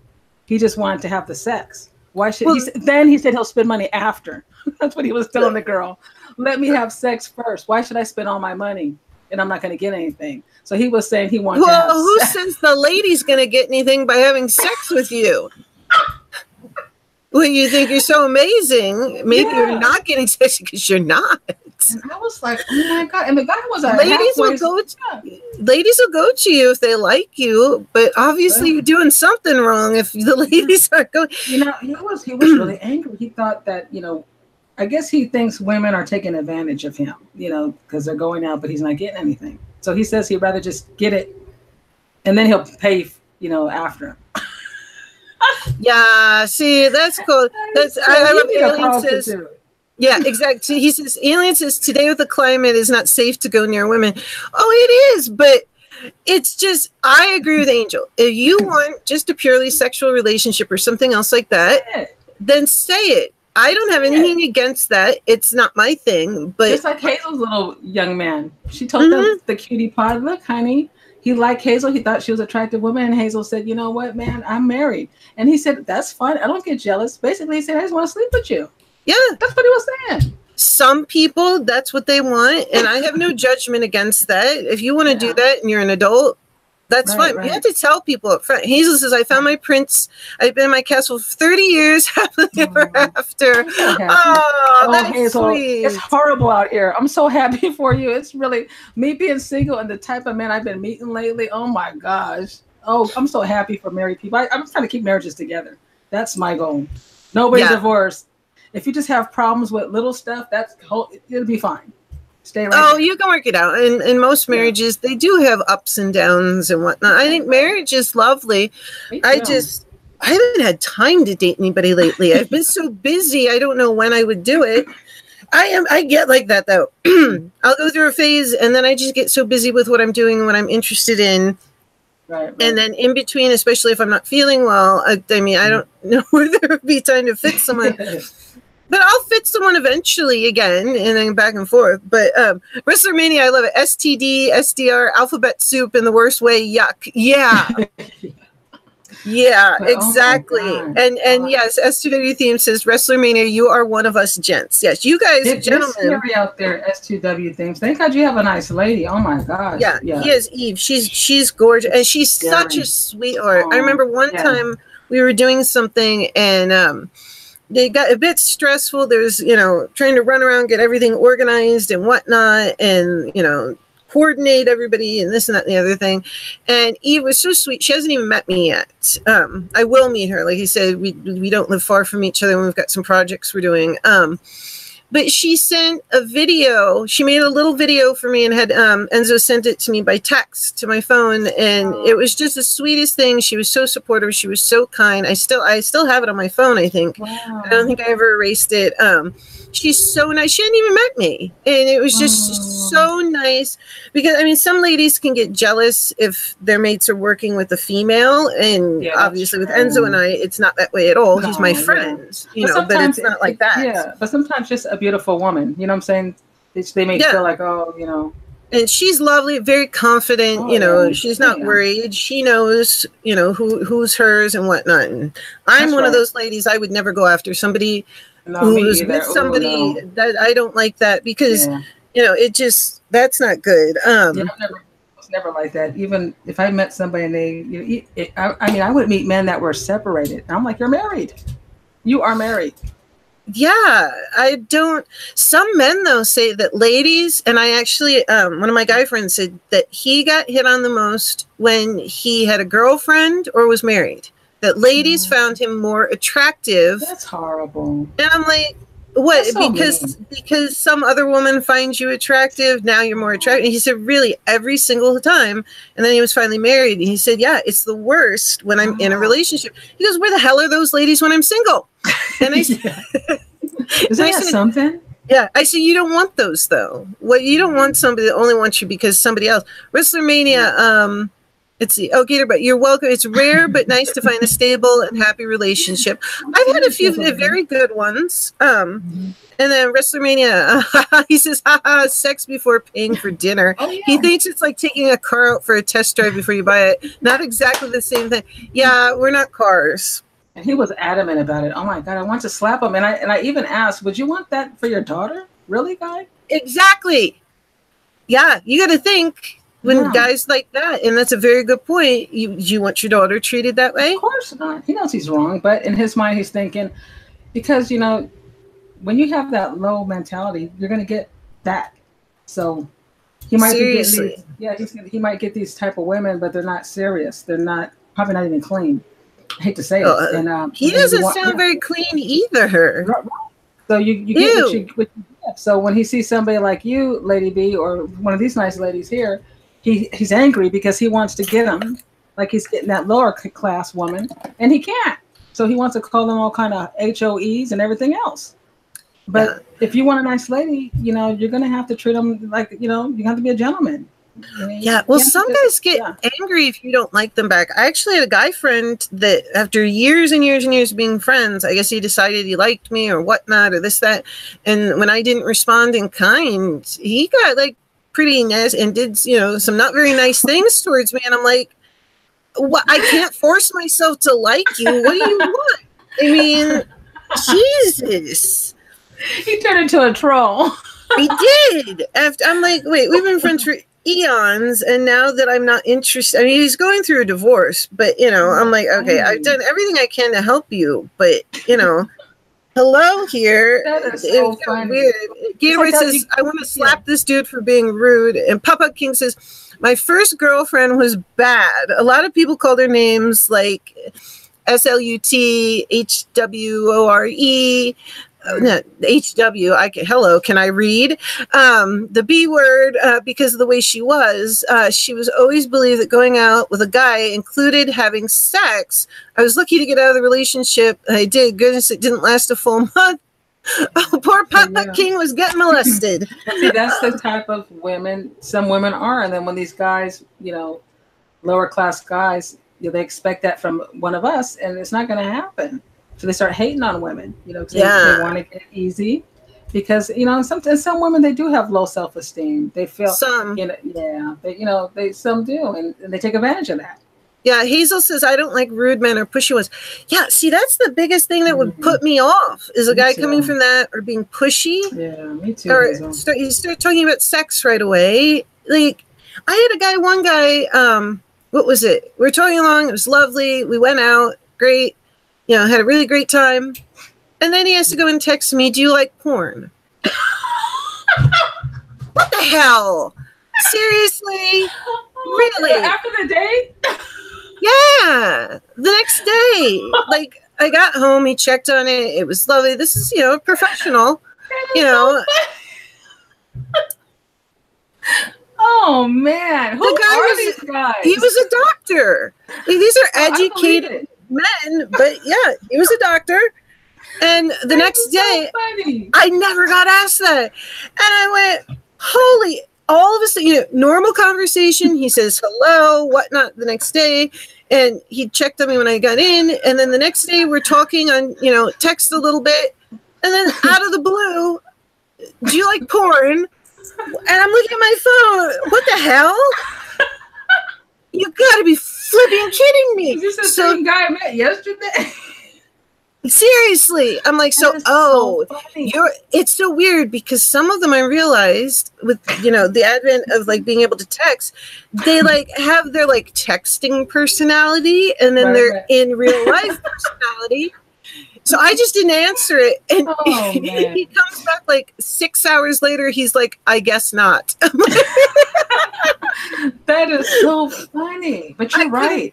Yeah. Just like somebody told me yesterday, I forgot who it was. I don't know if it was Donnie Shaw's show, but they said there's two different types of people. He said there's people that are streamers and people who are content creators. And he says you notice a difference in the person who streams a lot versus, and I thought about that, and I said, you sure do. You know, it's like the two different worlds. Yeah, that's true. Wrestler Mania says, darn, being married never worked for my dating life. Although it did seem women automatically started to talk to me more, so I was safe now or something. Yeah, see, exactly. And everybody says, no, that's awful. Wrestler Mania, are you sure he was not asking you out? He was probably just asking you if you liked corn. Poor guy may have had a list. No, it was on text. It wasn't a list. He's trying to take a hit for the guys. He's trying to take a hit for the guys. No, that's true what you were saying about there are.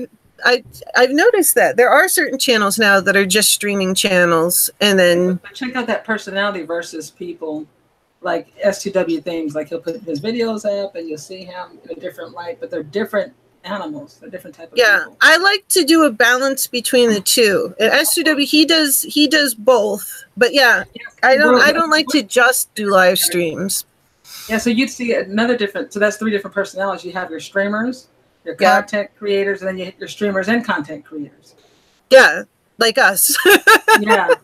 Because you do both, I do both, S2W Themes does both. Gatorbyte 6 hours later. Yeah, 6 hours later, he said, I didn't answer him. He gave it 6 hours. No, wow, that's a patient man. Well, he said, do you like porn? And that just stopped the conversation for me. I'm like, I'm not, ew, stop. What the hell? And you know, and I get it. I understand, you know, some people really like porn. But I love what they're writing in the chat. I like corn. Hashtag corn lovers unite. Do you like corn? Corn on the cob. I do enjoy corn very much. Especially the sweet corn in the summer. But right? No, you didn't ask about that. But it was. Know, I do notice it is harder now. To me, I've noticed. You know, it's different dating now. It's different meeting people, and I've been meeting a lot of men that are a-holes. Have you been meeting these men that are like it's almost like they have like they're frustrated. So they'll talk to you, but there's this frustration in their voice, or they're agitated or something. I've had a lot of that lately, but go ahead. Yeah. And then they want to go out for coffee. I'm like, oh no, you kind of frustrated. Yes. You need to go somewhere else, lovely. Yeah. Not for me. Yeah, or they expect some things. I don't know what's wrong. You know, and I know all men aren't like that. You know, oh my God, that's TW Thing just called them cornholes. Right? No, they're cornholes for real. That's a good way to say it. That's cornholes. I love it, and we can say it without an adult rating. And it's almost like, you know what it is? I think that a lot of these men. Because they're not like women. Women are more emotional. We're more to go get help. They need to get counseling because they're still mad at, you know, mama or their last wife. And they got some kind of issues. They got issues. Speaking of that, you know, you are right, because there was one guy that I dated, and another professional and everything else like that. And I found out later on, because he got a bit weird and, you know, certain things. I'm going, what the hell? Then it turns out he was like, I guess this was backlash from childhood, because he said something to the effect of his parents didn't allow emotional, you know, being emotional. You know, you were expected to not show your emotions growing up. His parents weren't very affectionate with each other, and you know, you weren't supposed to, you know, really express yourself much growing up. So he was like repressed, and it was coming out in some very odd ways. Wow. And so, you know, and when he finally told me that, I'm like, oh, now I see. Okay. And I don't know which is swiping left or right, which is the good one or not, but because I've never been on, was that Tinder or whatever where you swipe? I've never done that, but I'll swipe whichever way, you know, swiped it away. I am not your counselor, but yeah, I think some of them need a counselor, and that is not me. Right. I might have a degree in psychology and obviously that was secondary to biology and whatnot, but no. I just recently met a really nice guy. Maybe a couple of weeks ago, we went to meet for coffee, and he went in on his wife. I said, look, I just want to get to know you. I said, just back up on that one. And he kind of looked at me and he was like, oh, okay, you know, because I'm not here to talk about, you know, all the drama your wife did and how she ripped you off and took everything. I don't care. I don't like that. I don't like it either. And I had to shut it down. And nice guy, you know, I enjoyed my little outing with him. But I think it's good to be honest. When you meet somebody, if they want to go back, just stop them and say, you know, I'm here to get to know you. You know, let's talk about you and what are you doing? You know, how are you doing? You know, and just bring it back, because I'm telling you, we don't have time for that. You know, the time we finish the day, we're all, drawn and tired. Seriously. Well, Papa King, what was it? Hazel saying popcorn. And she says, if she is a car, she's a Lamborghini. That's I'm right up there with you. I think I might be a Ferrari. I don't know. It depends on the day. I'm a Jeep. You're a Jeep. Well, you have your own personal Jeep mechanic. My brother meant that if you ever needed help. Oh, yeah. S2W Themes says, thanks. You need a good sense of humor nowadays. I was smiling. Yeah, and WrestleMania, winner of the corny dad jokes. Congrats. It goes way out of your price tag. I hear you that, but I love SGW themes. Well, if I was a car now, the way I feel ache, I would be a Yugo. Remember those Yugos? Because I'm not going anywhere fast. God. I forgot about Yugos. You can buy those Yugos for $2,000. Remember? Brand new. Yeah. Brand new. You go to the store and you go home. That was it. You made get of paper. It was like a little box on wheels. They were terribly frightening. I don't think I was ever inside one, but oh my goodness. Papa King says, I remember kids at my church sometimes when we were little kids got together on Thursday night. I remember some people jumped on the trampoline and someone was laid down playing popcorn. WrestleMania, I thought Tinder was a video game, got 10 dates in 5 minutes, and I thought I was really doing great until I found out it was real. Yeah, I've never been on Tinder because I heard about it. And from what I understand, Tinder is mostly like a hookup site. I don't know. I could be wrong, but I heard about that in a lot of fishes or something like that. It's called something fishes. Yeah, the Plenty of Fish. I did that once, and that's pretty much. My friend says, she's like, "Oh God, you didn't do that," and I went, "Why?" And she goes, "That's like, guys just looking for." I went, "Oops." Yeah, and how are you supposed to know though? You know? Yeah, I don't know. Yeah. I mean, I don't really like the whole thing. I guess if they ask you like porn. Yeah, that came out of left field. And I didn't meet him on there. I met him somewhere else. And perfectly normal conversation. We had a lovely date. Yeah. And then out of the blue, do you like porn? Come on. There's the two things. Don't ask a lady, do you like porn? Do not say, where's the wildest place you've had sex? Don't tell about this. One guy, oh my God, this is terrible. Oh my goodness. This one guy with his airplane, he told me a Tory. I can't even speak. I sound like I'm mortified. Tell me a Tory.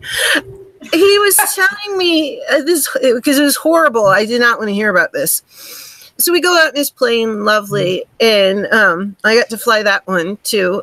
But then he goes and tells me about how his ex-girlfriend was giving favors while he was flying.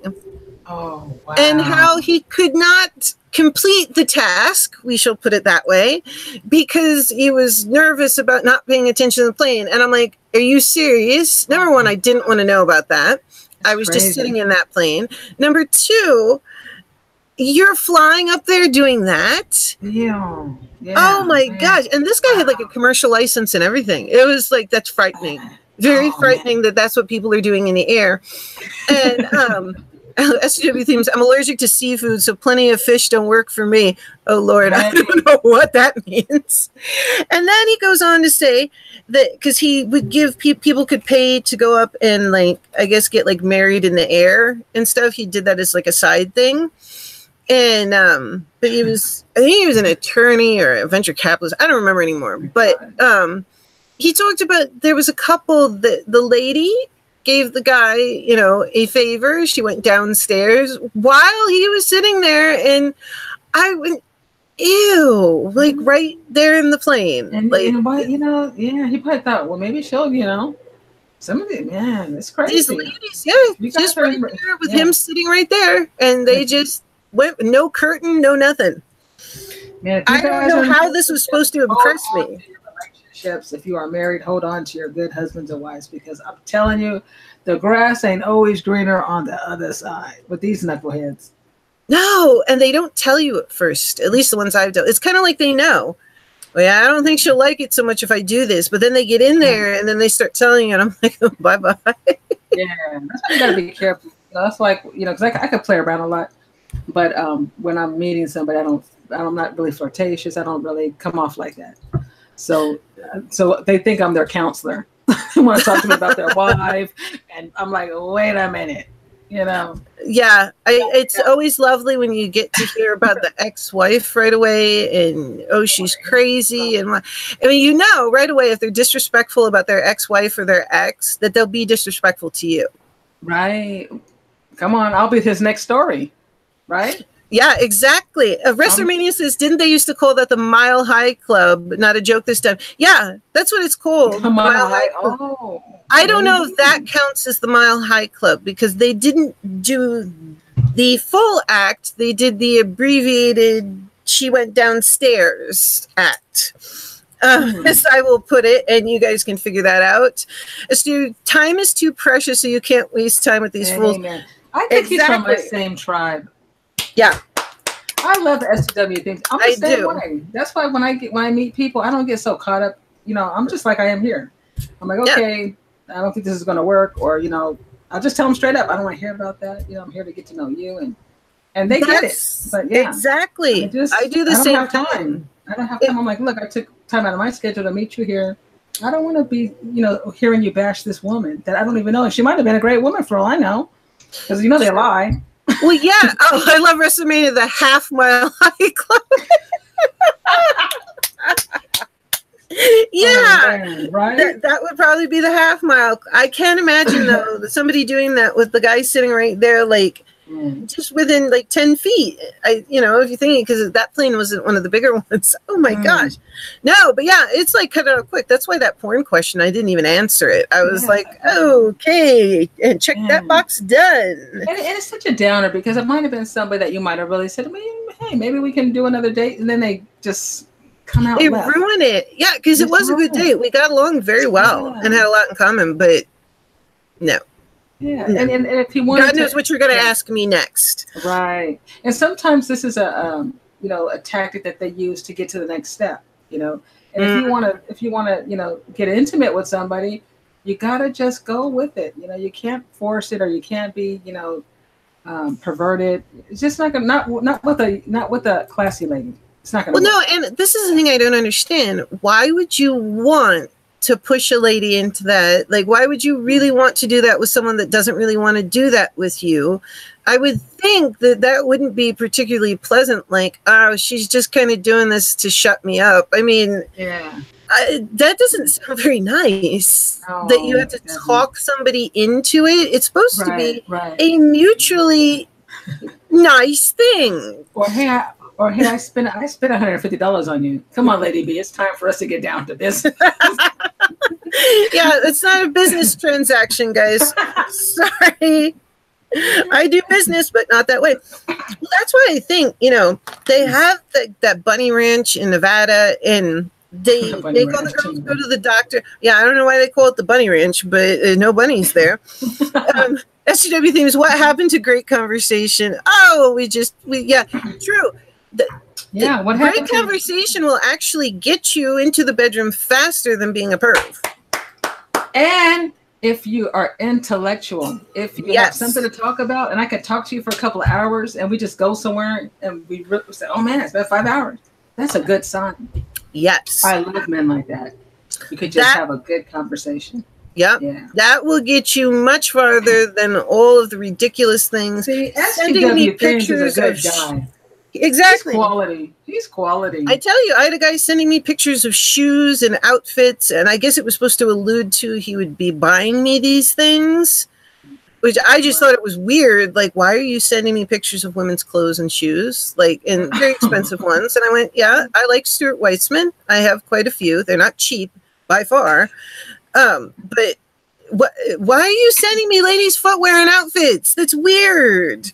Now, that's the same guy though. Still, SCW things the right way. Just, you know, I like men that just say, hey, you know what? I find you attractive. You know, I think that, you know, I'd like to get to know you a little bit better, and just be honest, and just, you know, that okay, you know, take your time, but, you know, expecting things, and, you know, having a motive, it's going to get you in trouble every time.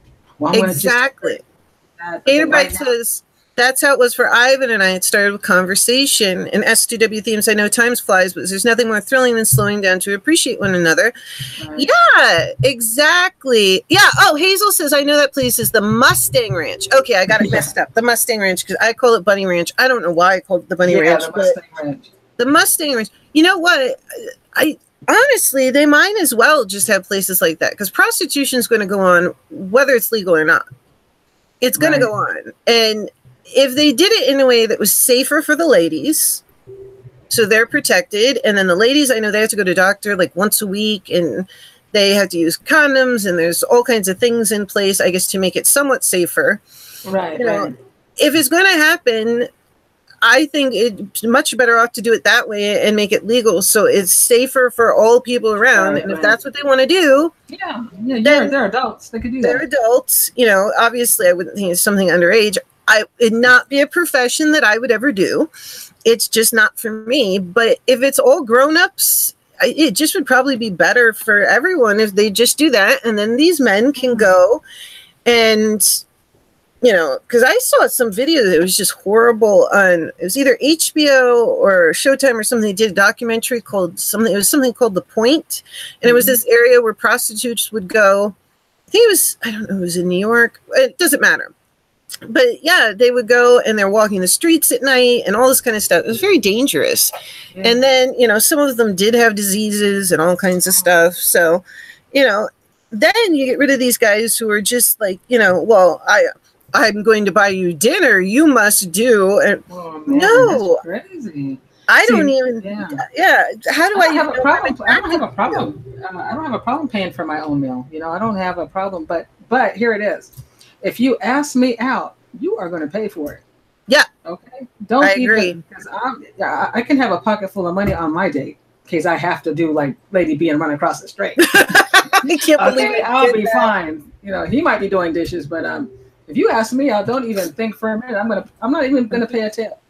I'm a lady. I can't believe I did that. I'm a lady. I'm old fashioned. I am old fashioned with that too. I agree. You ask me out, then you're paying for the date. Took care of my mom. You know, my stepdad took really good care of my mom, and you know, my dad did too. He even ordered for us every time we went out to dinner. He would make sure he knew what my mother wanted and what I wanted, and he said he would always order for her first. The lady will have, and then he would order for me. The young lady will have, and then he would order for himself. And this was, you know, after they're married years and years and years. He always did this. So you know, he maintained being a gentleman and everything else like that. Yesterday, things, hit your wallet. Public King, he may spend thousands and don't get nothing. Yeah, it's not a guarantee. You're not buying. Yeah. I might want to have sex for maybe a year down the road. Who knows? Yeah, you get to decide that for yourself. There's no guarantee. We didn't know. That's a disclaimer. You know, you can't put a price on it. If it, you know, if it happens, it happens. You know, could be, you know, hundreds of movies, hundreds of dinners, a lot of cruises. Who knows? Well, let me tell you, that's absolutely true, because there were two different boyfriends that I had. One in particular that ended up being a long-term relationship that I knew him for 10 years first as a friend. So, and obviously we're much younger, but so we had watched lots of movies and hung out thousands of times and everything before we ever got to a relationship. So yeah, literally that can happen. Was Puppet King Hazel, it would seem like younger girls would hit on older guys and the guys would hit on younger men. If you want to, I'm confused by that one. I must have missed something. BTD Angel, are you going live later? And Wrestler Mina said, I went to one in Germany. It was called the Kit Kat Club or something like that. My friends thought it was a bar due to the signs. We're all a bit shocked when the ladies lined. Oh my gosh, that is so funny. ABTT, I was thinking about going live later, but I don't think I'll be able to. I have to do this paperwork, but I might go live tomorrow. Yeah, I will not be live tomorrow, but one of these times that I am live and it's random, you'll have to come on BTD, or you can come on News Stories sometime, I do a pre-interview with that. What do you want to do? I want to do a dating game on your show.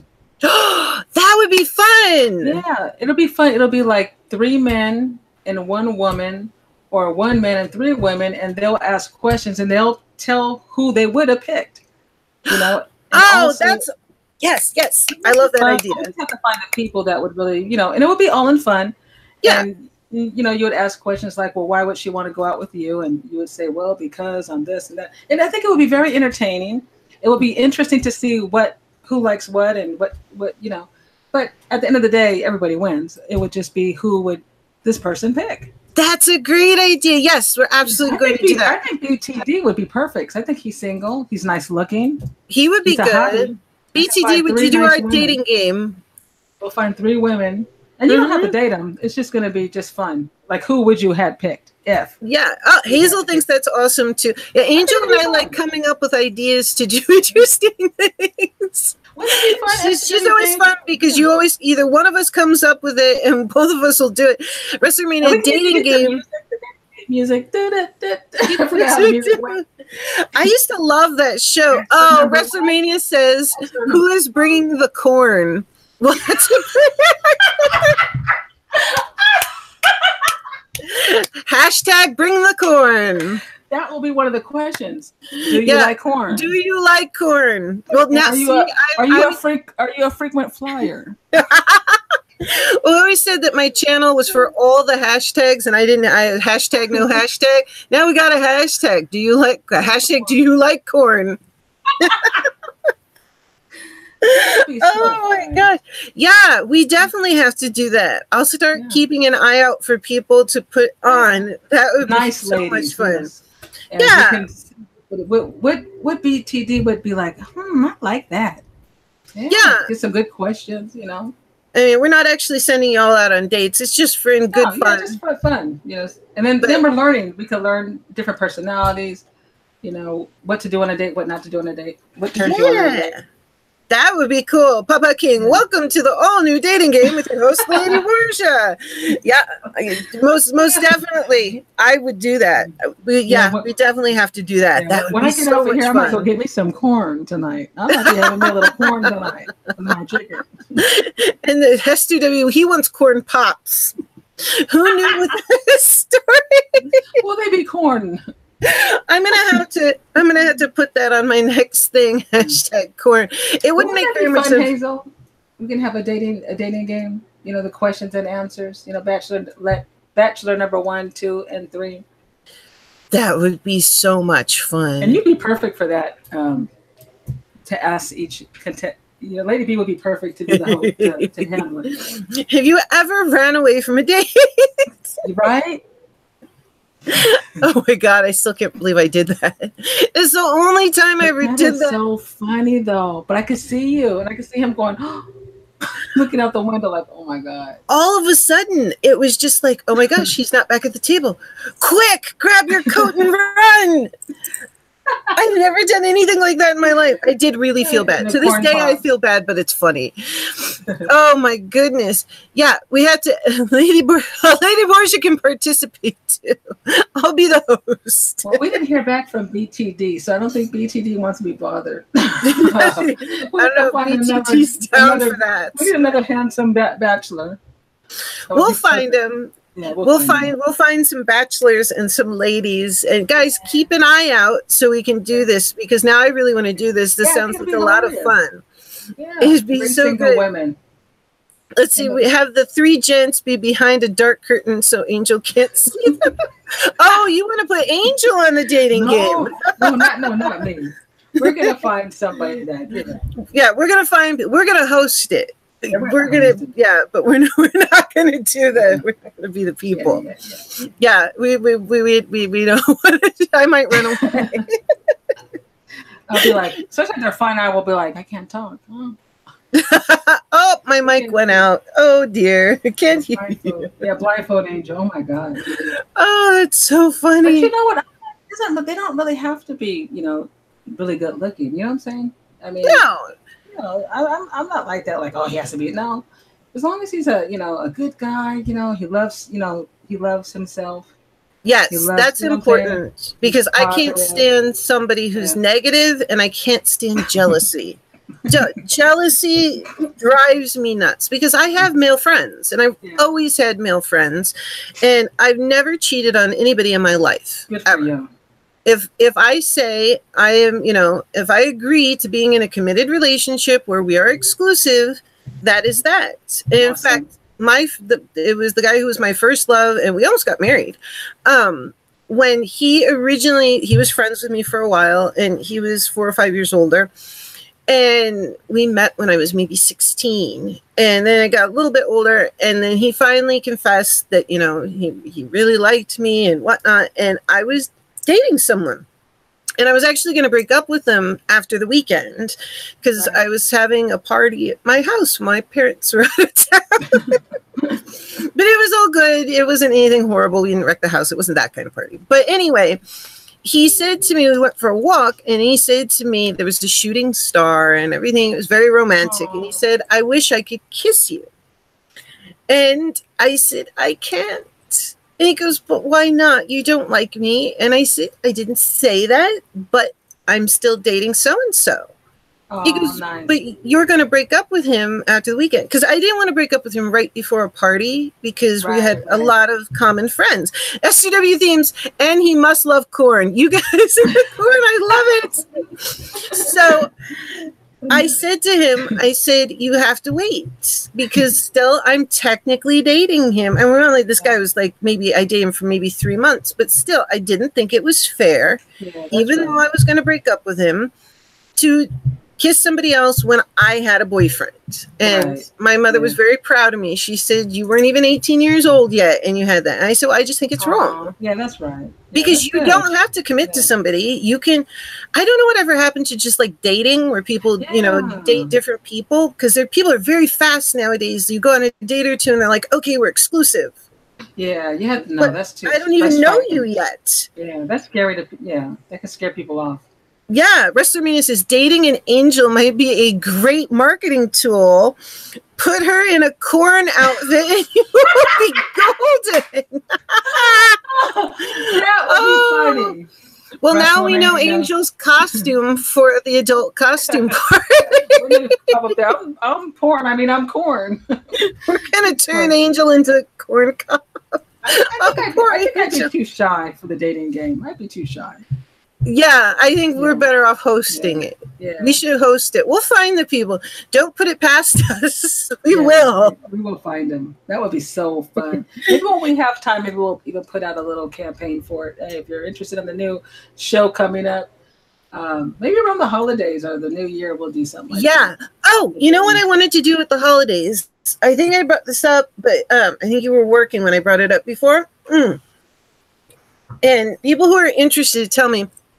I was thinking about the, you know, like Christmas, Yule, Hanukkah, Kwanzaa, all the, holidays in December. And forgive me if I've forgotten one. And I was thinking it would be really fun. I want to read Papa King. Hold on, let me read this really fast. It's kind of like when I was in high school, I would say, I love whoever I went out with at the time. To my older sister was like, you don't know what love is. I remember kids doing that. But I was thinking it would be really fun for the holidays if we get a few people interested in a gift exchange. Yeah, that would be cool. And we could, set it up so we find out, who's interested by like November and set a limit, maybe $20 or, whatever. And, get a good look at and then I can draw names to match people. Okay. And then you give that person, and you mail it to them. You mail it to them. Open it up on the shelf. Yes. You know exactly what I'm thinking. Yeah, I thought that would be so much fun. Hazel, perfect. Hazel always gets fan mail.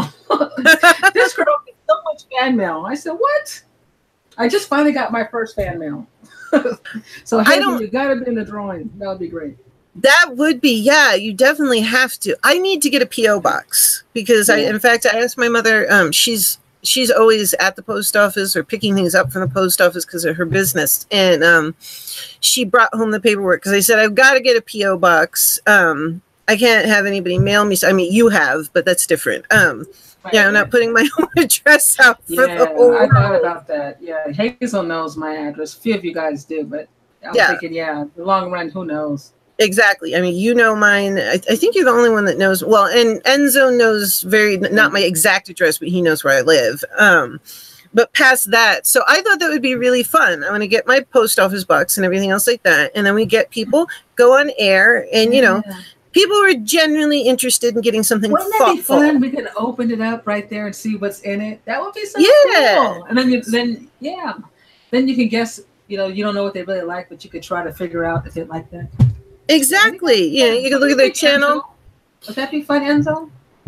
I would like to do it. Anybody who's interested, tell me. It'd be awesome to be in it. Miss Kathy. Miss Kathy, S2W. Mama Styles. Mama Styles, Frank, you know. Yeah. We could have our own little, you know, holiday party. I was thinking of Remy just too. The ones that come consistently, because then, you know, we'll show up. Yeah, because I don't want to put somebody on that's not on consistently, and no offense to anyone who's not on consistently, but I don't want somebody to end up not getting a gift. Right. You know, so let's see. WrestleMania said, make sure you do not pull somebody's name who lives in Iowa. What do you think they would send as a present, corn? You know what, WrestleMania? If I get your name, I'm sending you corn. A little jar of corn. You're gonna get some corn. But yeah, like you said, it'd be fun. You could look at their channel. We did a thing at work once where we actually listed 3 things we really wanted. Okay. But I don't know if we should do that or shouldn't do that, or if we say like $20 or something like that, and these are, you know, either makeup, if someone likes makeup, or perfume. Well, not perfume, because people can get that really bad. Yeah, just things that, you know, things you may like. Yeah, so things you may like. Yeah. So, S2W, yes, he says sure. I'm always up for whatever you guys play. He always is. Enzo rocks. He always joins in with our ideas. So, in fact, if you weren't, my name is S2W themes. Yeah, he would be great on the dating game if he wasn't together with Eve. I know. He would be so awesome. Yeah. He would be awesome. Hazel says, sounds like an excellent idea. So you're in, Hazel. Yeah. Good. That would be so fun. And then we just open them up and see what's what.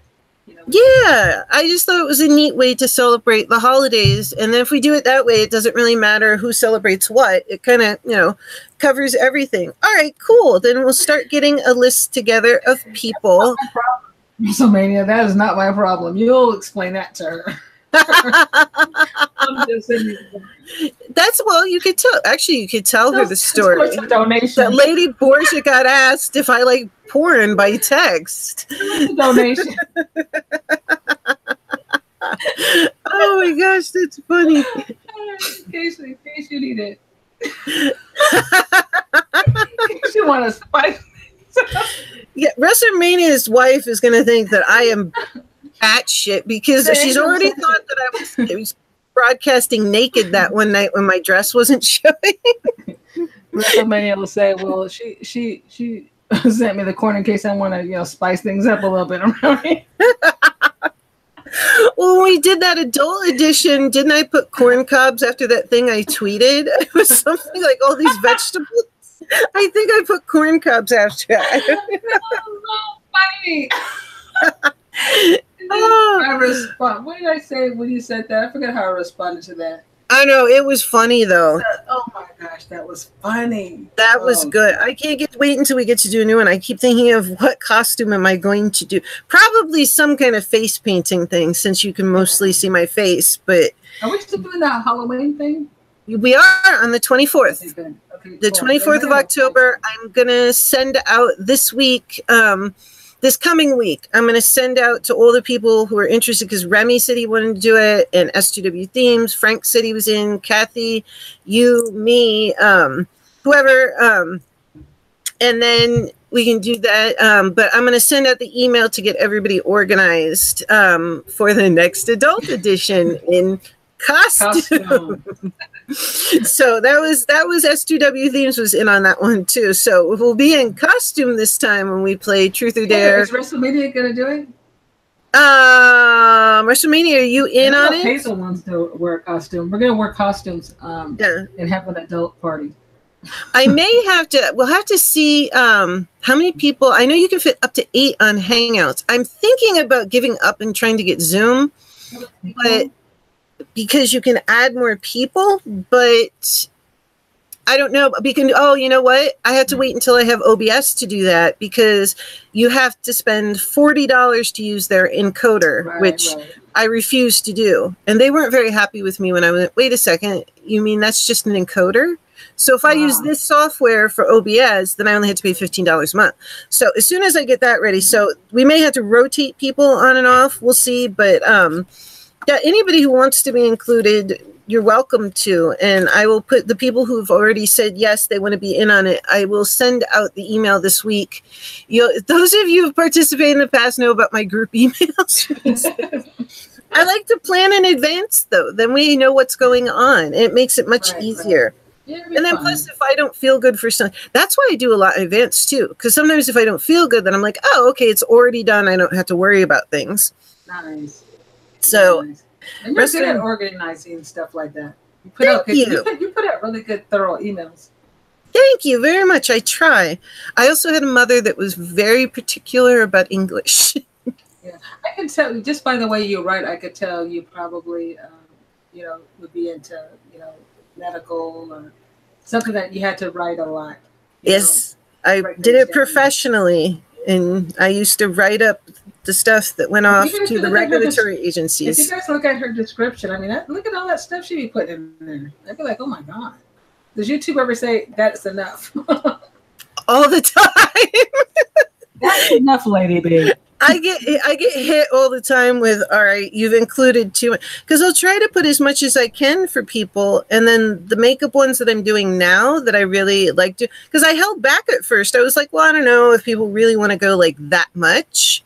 Right. And then people started liking it so much when I put it on the Instagram. I was like, okay, well then I'll go with that. That's fun. And it's like always changing and whatnot. But I try to put as much as I can to give information and links and whatnot. What was it? Wonder Music, he's like, yeah, you are very thorough in your description. But it's good, though, because I actually looked through it. I'm like, oh, okay, what's that? Oh, nice, yeah. I even put my background in there because people always ask about where I got this. And I'm like, oh, okay, here. And I only put links to things that I specifically bought. Because that's good. Yeah, so I know it's fine. I don't like putting things that I didn't buy or I don't know about just randomly. Hey, geez, I could put that forever. But, oh, that's so fun. I'm excited. We can have a holiday party, too. Yeah, Put King said he might want to do it, but he doesn't know about the Halloween costume. Well, for Halloween, it's going to be the 24th because actual Halloween day, you will not find me. I will not be here. I will be doing stuff to my face and other faces and celebrating Halloween. So I will not be around on Halloween. There'll be pictures, but that takes the better part of a day, especially if we're doing something that involves makeup for other friends and family, then I'm doing theirs too, as well as my own. Last year, I just kind of like went with it, and I ended up painting a crown on my forehead. I was Alice Angel from Bendy and the Ink Machine. I got a request to be Alice Angel from a family member. So the first night I did it more normally and with black lips. She has dark hair. I did not put a wig on. But then the next day when I did it to go out on Halloween night, I decided to paint a crown on my head. But then she had her horns. I don't know. But I just added and glitter and whatnot. I just went nuts. So, and people are like, whoa, look at you guys' makeup. I'm like, well, yeah, you can do a lot with some paint. Yeah. See, you're a professional. That's cool. Well, technically, I don't know if I'm technically a professional with that, but yeah, I have studied a long time for doing it. And I'm glad I can still do it because I took a break for a long time. I was like, oh my goodness. And then recently I didn't paint for a while because I was so busy with YouTube. And I just did that quick doodle on Instagram, the one I just threw up on Twitter. It was just a doodle, really, and people got very excited about it. And we're like, oh, my goodness. I went, okay, I guess I haven't forgotten how. Because when you don't do it for a bit, it's almost like, oh, gosh, do I remember how to do this? But, yeah, so that'd be fun. I wish I could paint everybody's faces. Because I got a bunch of people saying, I want you to do my makeup. And I said, well, I could. I can't reach your face. Yeah, because you're so good with the colors and stuff. That's amazing. Thank you so much. Papa King, he said, when my son decided what he wanted to be, he requested me to be somebody else. Oh, wow. All right. Well, son. Yeah. So Yeah, get your ideas together for costumes. That should be fun. And the Christmas, Hanukkah, whatever, we'll name it something. Yeah. I'll get that together too. And the dating game, I really want to do that. I would love to see that. I think that would be so much fun.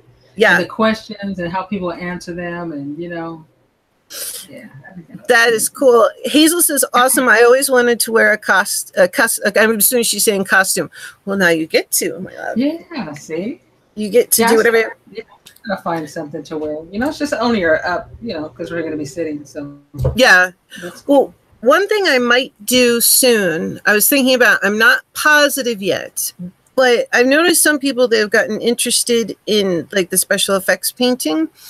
And I thought, since I haven't done a giveaway or anything else like that, that I might do a contest and see, like, you know, to get somebody started, because people will want to start, but they won't know like what paints to buy and whatnot. Like H.L. Great, she just started and she asked me, and she got the Marin like basic 8 colors, which that's very good paint. I have the 30 over there and a bunch of it. It's really nice. It's a bit more expensive. But she started out really well, and she's like, oh, now I want to get all these. And I was like, the bug has bit you. Yeah. But it's so much fun to do. So I thought that I might do a contest and say, you know, for people who wanted maybe to try this out and, you know, didn't have like paints, that, you know, do a contest of do your best with what you have and create something, you know, with whatever makeup you have, and then maybe get them like a starter palette with like 12 colors or something like that of a decent, I know a brand that actually I just discovered and I'm really liking their paint. Tag, and it's quite nice. So I might be doing that soon for anybody who's interested in that. And you don't have to paint your face. They're good for anywhere in your body. You could do it. Cool. I like to paint on, it's on my Instagram. I painted a jeweled headband on my forehead. I painted the pearls, and then I added the diamonds with stick-on things. And I recreated a piece of my jewelry, actually a bracelet as a headband. So you can paint your jewelry on. You can do all kinds of things for it. All kinds of cool stuff. Yeah. So Hazel says BTD needs a date, and so does Angel. Yeah, baby, love it. I let it go out. When they ask me out for the coffee or hey, Angel, it's time, I'm always in. I love dating. But Angel, I have to. Miss Kathy and Patsy are supposed to be counseling me because my wall is up. And I can't get past that. It's just hard for me. Yeah, no, I remember you talking about that. Well, you had quite an experience with your husband. That was your ex-husband. That's one hell of an experience, especially the story of the lab. Yeah, I think I'm very guarded, but you know, that's kind of unhealthy. It's not, you know, good to be that way because you know you miss out on some good things. But that's possible. You know, it never hurts to talk to somebody about it. I mean, what's the worst thing that happen? Well, Patsy said she loved, and Miss Kathy said, "I'd love to talk with you." I said, "Well, that would be great. I think we should film it. Yeah. And have put it. You know, I'm open. I would love. I think it would be hilarious. Patsy and Miss Kathy. Good luck. That's cool. Papa King says I need a date as well. Oh, Papa King, will you be on our dating game? We'll find you a date. Would you be willing to come on where they could see you and on camera? Yeah, we'll get you a date, Papa King. Yeah, Hazel's down with it. She's already an awesome Papa King. We will get Papa King a date. We got to go around and look a bit and find the right people, but we will. We would love to get you a date, Papa King. That'd be fun. That would be good. We'll have questions so you'll know exactly what type of women these are, if it's somebody you'd be interested in, or we'll find some good questions. Yeah, definitely. And like I said, anybody interested in the gift exchange, tell me, and I'll try to remember everyone. And yes, he says, yes, of course I will do the game. All right, cool. She is in it to win it. Right on. So we'll find 3 good women that are willing to come and just have fun. All right. We have our dating guy. Yes, we'll find you 3 ladies to be in it. Okay. Yeah, I might put a promo out for that one. We'll find them. Angel and I are good. We'll sniff them out. Yeah. Well, do you know how old Put King is and everything? And we want him to be kind of like around the same age. And I don't know exactly, but I can judge about. We have to get some information. We don't want to put you up here and all of a sudden these women come like, how old are you? I'm 16. I was like, Yeah, at 16, no, but yeah, I could figure out about. I've been on a live stream with Putt King before, so he's about mid. I'm not going to shout out anybody's like names or ages or whatnot, but yeah, I can guess about what would be appropriate. How old are you, Putt King? Oh, he says I am 32, 33 in February. Okay, right. Yeah. Okay, great. We'll find some women around your age, 25 to 30 or something like that. Yeah. I always say... Or do you like the cougars? Yeah. Some people say 10 up they go from 10 up to 10 down. Some are like 5 up to 5 down. Yeah, we got one. So we've got a guy.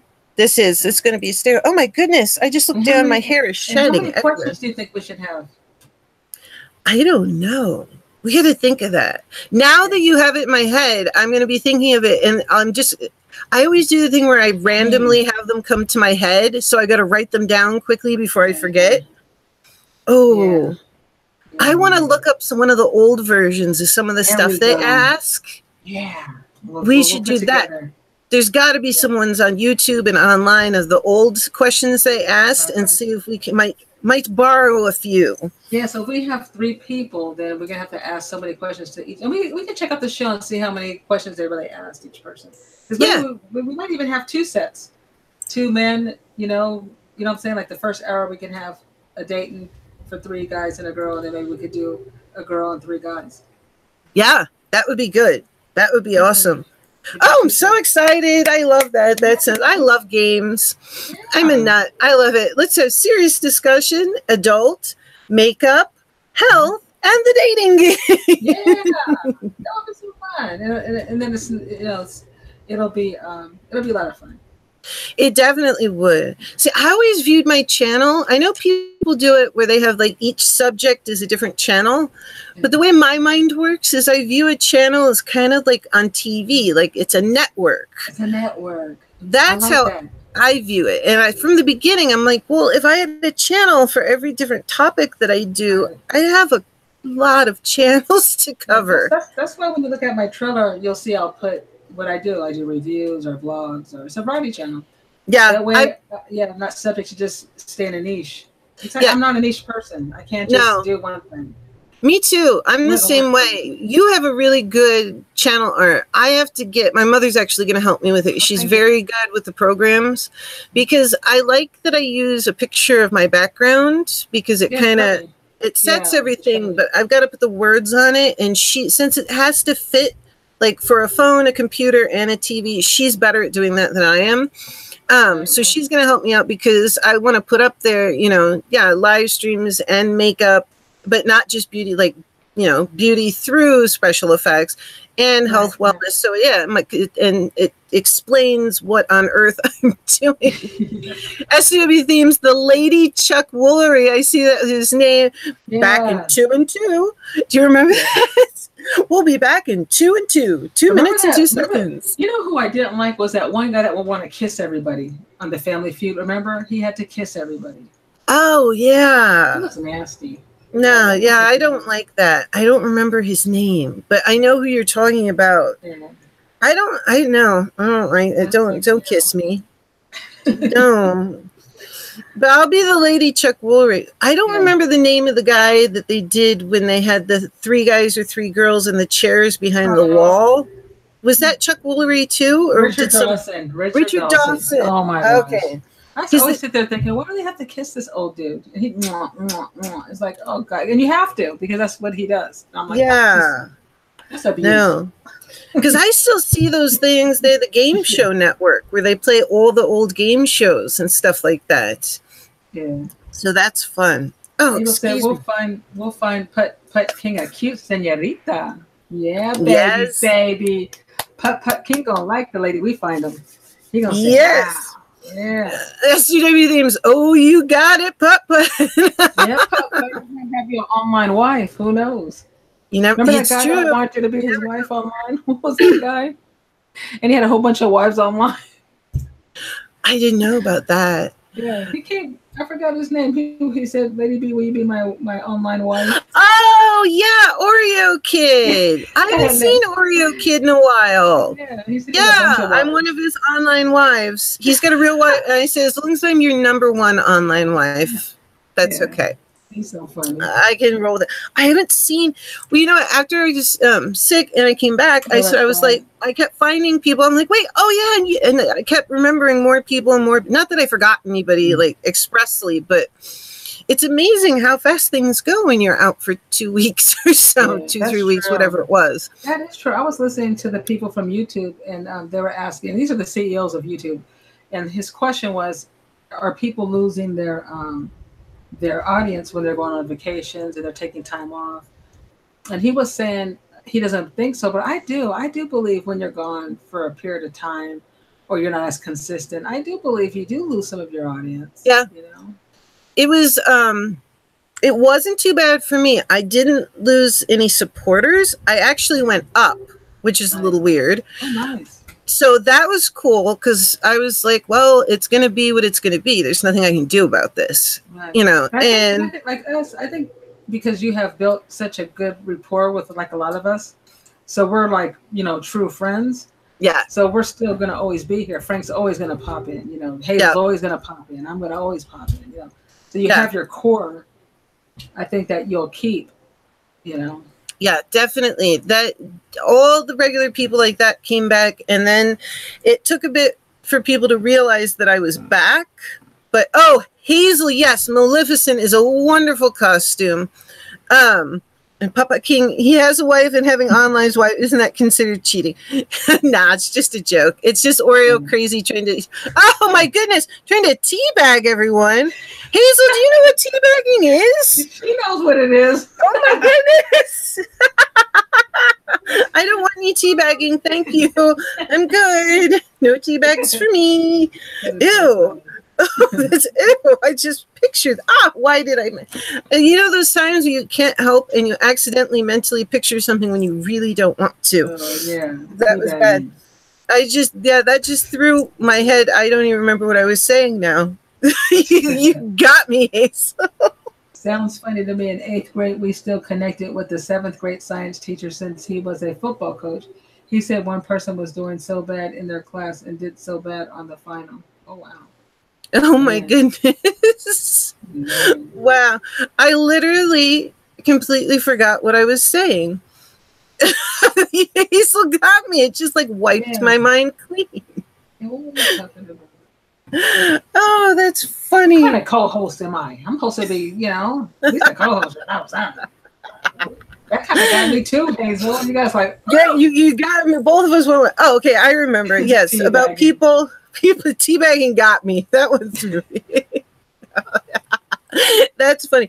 Yeah, it's true though. If you've been sick, I didn't lose supporters. Obviously my watch time went down because I wasn't putting anything out. Right.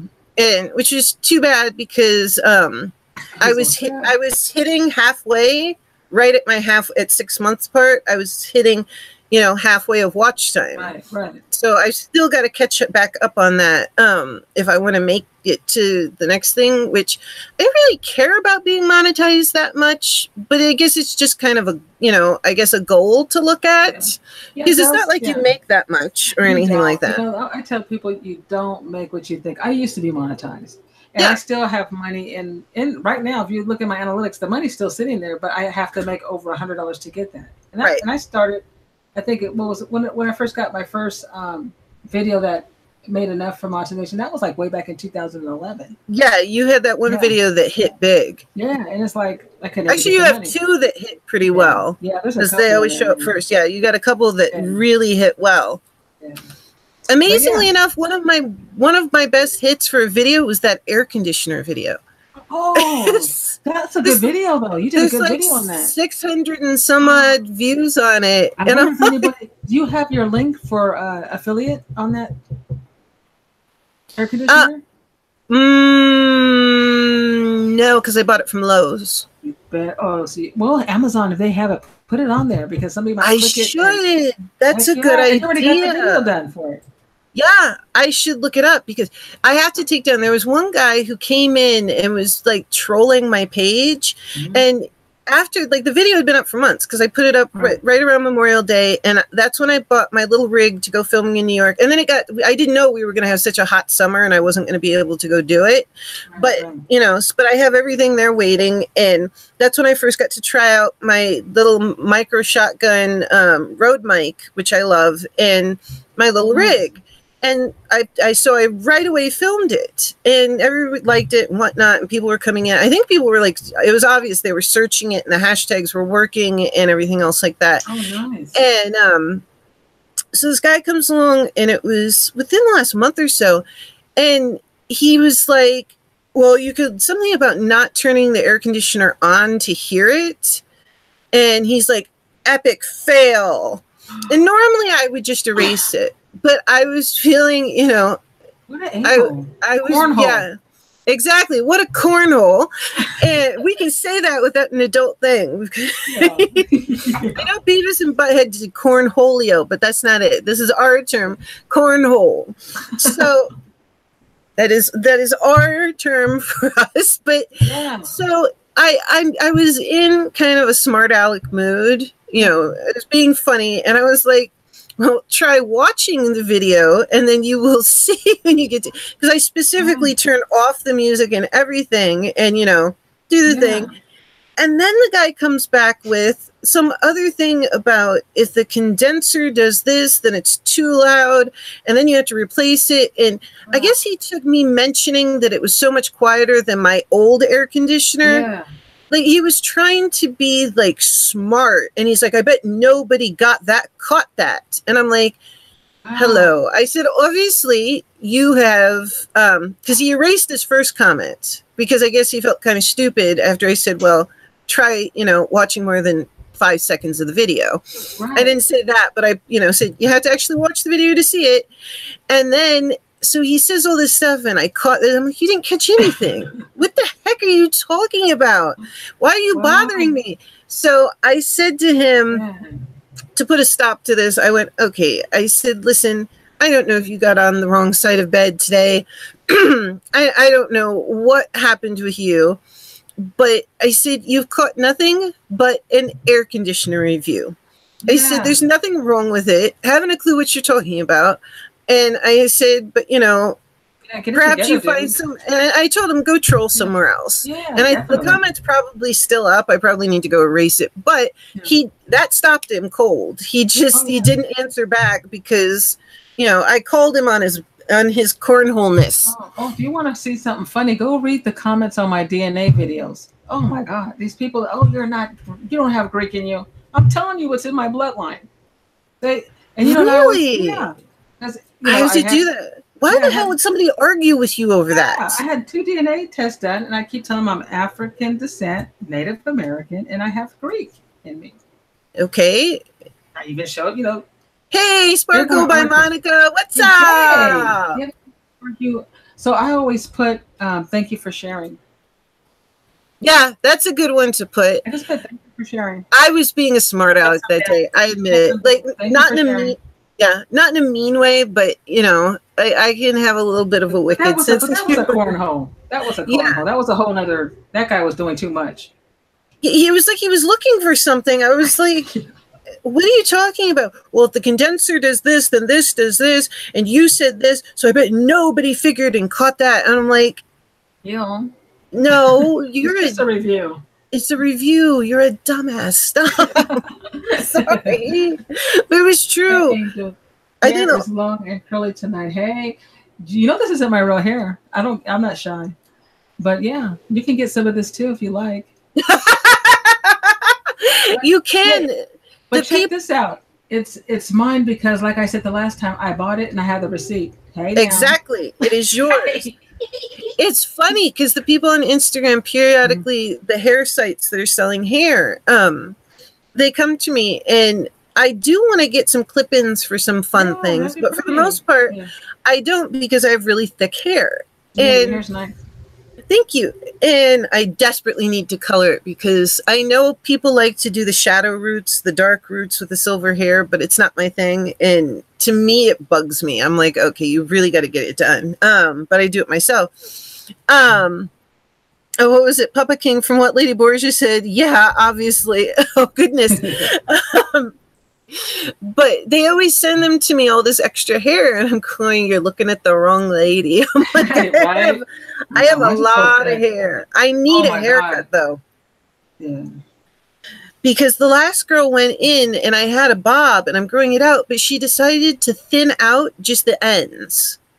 Oh, wow. And which is the part that gets thin anyway, you know, just from wear and tear on your hair. So she went in and texturized the heck out of my ends, and now they look squirrely, so I've got to cut them off. But I'm just going to go back to my old hairdresser, and that's where the evil guy works. Oh, God. So he's going to be all ticked off and wanting to know about my hair, and it is going to just eat away at him. I know him. He's got a huge ego that I do this myself and figured it out, and it's going to be a big ha-ha. There you go.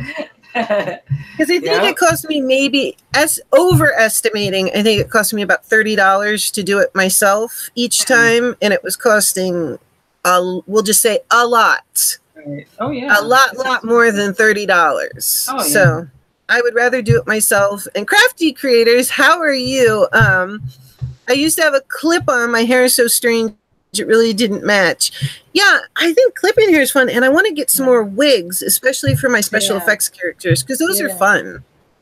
Oh, I think I might try a wig next. I really don't see. I'm a natural girl. I like natural. I like my nails like to be natural. I like my hair to be natural. Yeah, I've only tried acrylic nails one time because a friend did it for. She insisted. She's like, I'm putting acrylics on you. So that's the only time I've had them. And I hate it. Like, even putting this on, you know, I really didn't want to put this on, but, you know, sometimes your hair don't act right. You say, well, let me just do something different, you know, until this thing works out. Oh, I know that with curly hair. Yeah. So, you know, I'm adapting to it. When, like, if you look at pictures of me 10 years ago, I used to wear all kind of little ponies, and it was fun. But as I got older, I really like my own hair. I like to wear my own stuff. And then I know some men don't like it. And when I used to wear my own hair down, it was really long, and I used to get so many compliments. But now it's like, you know, you get older, you start thinking about, you know, you don't want to fuss so much over your hair and spend all that time. So this is it's really fast. You know, you pop it up, wash your hair. Whoop, whoop. It looks good. Sparkle by Monica said, I did my first ever dye job this May when I turned 45. I'm way overdue to recolor and cut. Oh yeah, look at my roots back here. It doesn't show as much in the front because I'm partially... I'm blonde up here. I'm like a calico cat. I have like a big white blonde streak. It's dark over here. It is. It's a bit ridiculous. She says, I need a recolor and a cut too. Well, technically mine is a bleach and then a tone. I'm telling you, my hair is a nest. Yeah, that's like my hair in the video that I filmed. I really, really wanted to make sure that I didn't have just a boxy charm and that I had a video to put up on Friday. I like the eye look, but my hair is a disaster in it because I was laying down, and you know, with curly hair, what happens to your hair. So I tried to straighten it out. Then I tried to pin it up, and then I don't know if I'm going to put that one up because when I wake up in the morning, I'll be like, ah! And I look at the mirror like, oh my God, I'm trying to pop it up. What's wrong with this hair? Hollering at everybody. My hair looks very strange in the video I filmed because I was like, I wasn't feeling good, but I was like, oh, but I want to film this. I think I might refilm it because I don't know. Probably nobody else. It's like people said earlier, your own worst critic, but I don't know. We're always hard on ourselves. Bird's nest hair, like, and you know what happens when you lay on your curls and they get frizzy and curly haired people. We have issues, and they are real. I like your hair. Yeah, Hazel, I think your hair's a little curly too. Yeah, we're the curly girl. Hazel's got to touch up her roots too. Yep, it's root time. You can't. That's why my part was on this side, and I switched it to the other side because I have a white blonde streak there, so you can't see it. If I flip it to the other side, because you can see right here, darker hair coming in, right there. But I was like, because you wouldn't be able to tell unless you. But yeah, I like to find a nice wig. I'm gonna have to look. But doesn't it make you more hot though when you have a whole wig on? Well, I've heard that the lace front wigs. See, this is the thing. Okay. I don't know a lot about wigs, although I do know you can make your own, and I want to learn how to do that because that seems pretty cool. You can sew your own hair into it, but then you have to cut it and do all this stuff to it. And I don't know, cutting I'm not so into, but I like coloring. Wounded Moose, how are you? Well, I seem to have found where the cool people are. Hello, welcome. That is so awesome. Reminds me it's so nice. Yes, it looks like all of us need a haircut and a color. Yeah. We all need to spruce up a little bit. Papa King, yeah. Sparkle, I had a calico cat from 1997 to 2014. It was sad, but at least I still have a dog, and I'll have him for a while. Yeah, that's the only thing with furry family is they don't last as long as us, but knock on wood. But yeah, I want to get into wigs too because they're so much fun. And some people say you can get some good ones on Amazon for not a lot because I know you can spend a fortune on a wig. Yeah. But they have the regular kind and then they have the lace fronts. And I know the lace fronts are lighter and you can snap them in the back, I guess, I've watched a bunch of videos on them. You can snap them in the back to adjust it to your head. But the problem being is you can't just put it on and have it stay. You have to like glue down the front. Oh. And I don't know how I feel about gluing it down. I don't know if I like that. I might want to. But supposedly they're just heavy. What's that? I said I might want to be kinky when I pull mine off.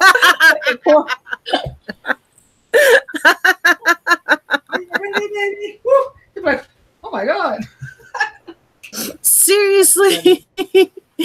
Yeah, so it's lighter weight, but you got to glue it on because I've seen them. They take a bandana after they put it on and they tie the bandana around it to kind of like push it down and clamp it to make sure like the glue stays down, and then you cut the lace off and then it's lighter weight but it's glued down. So I don't know, I think I'm going to stick to the kind that just have like the combs and the pins. Yeah, I like that.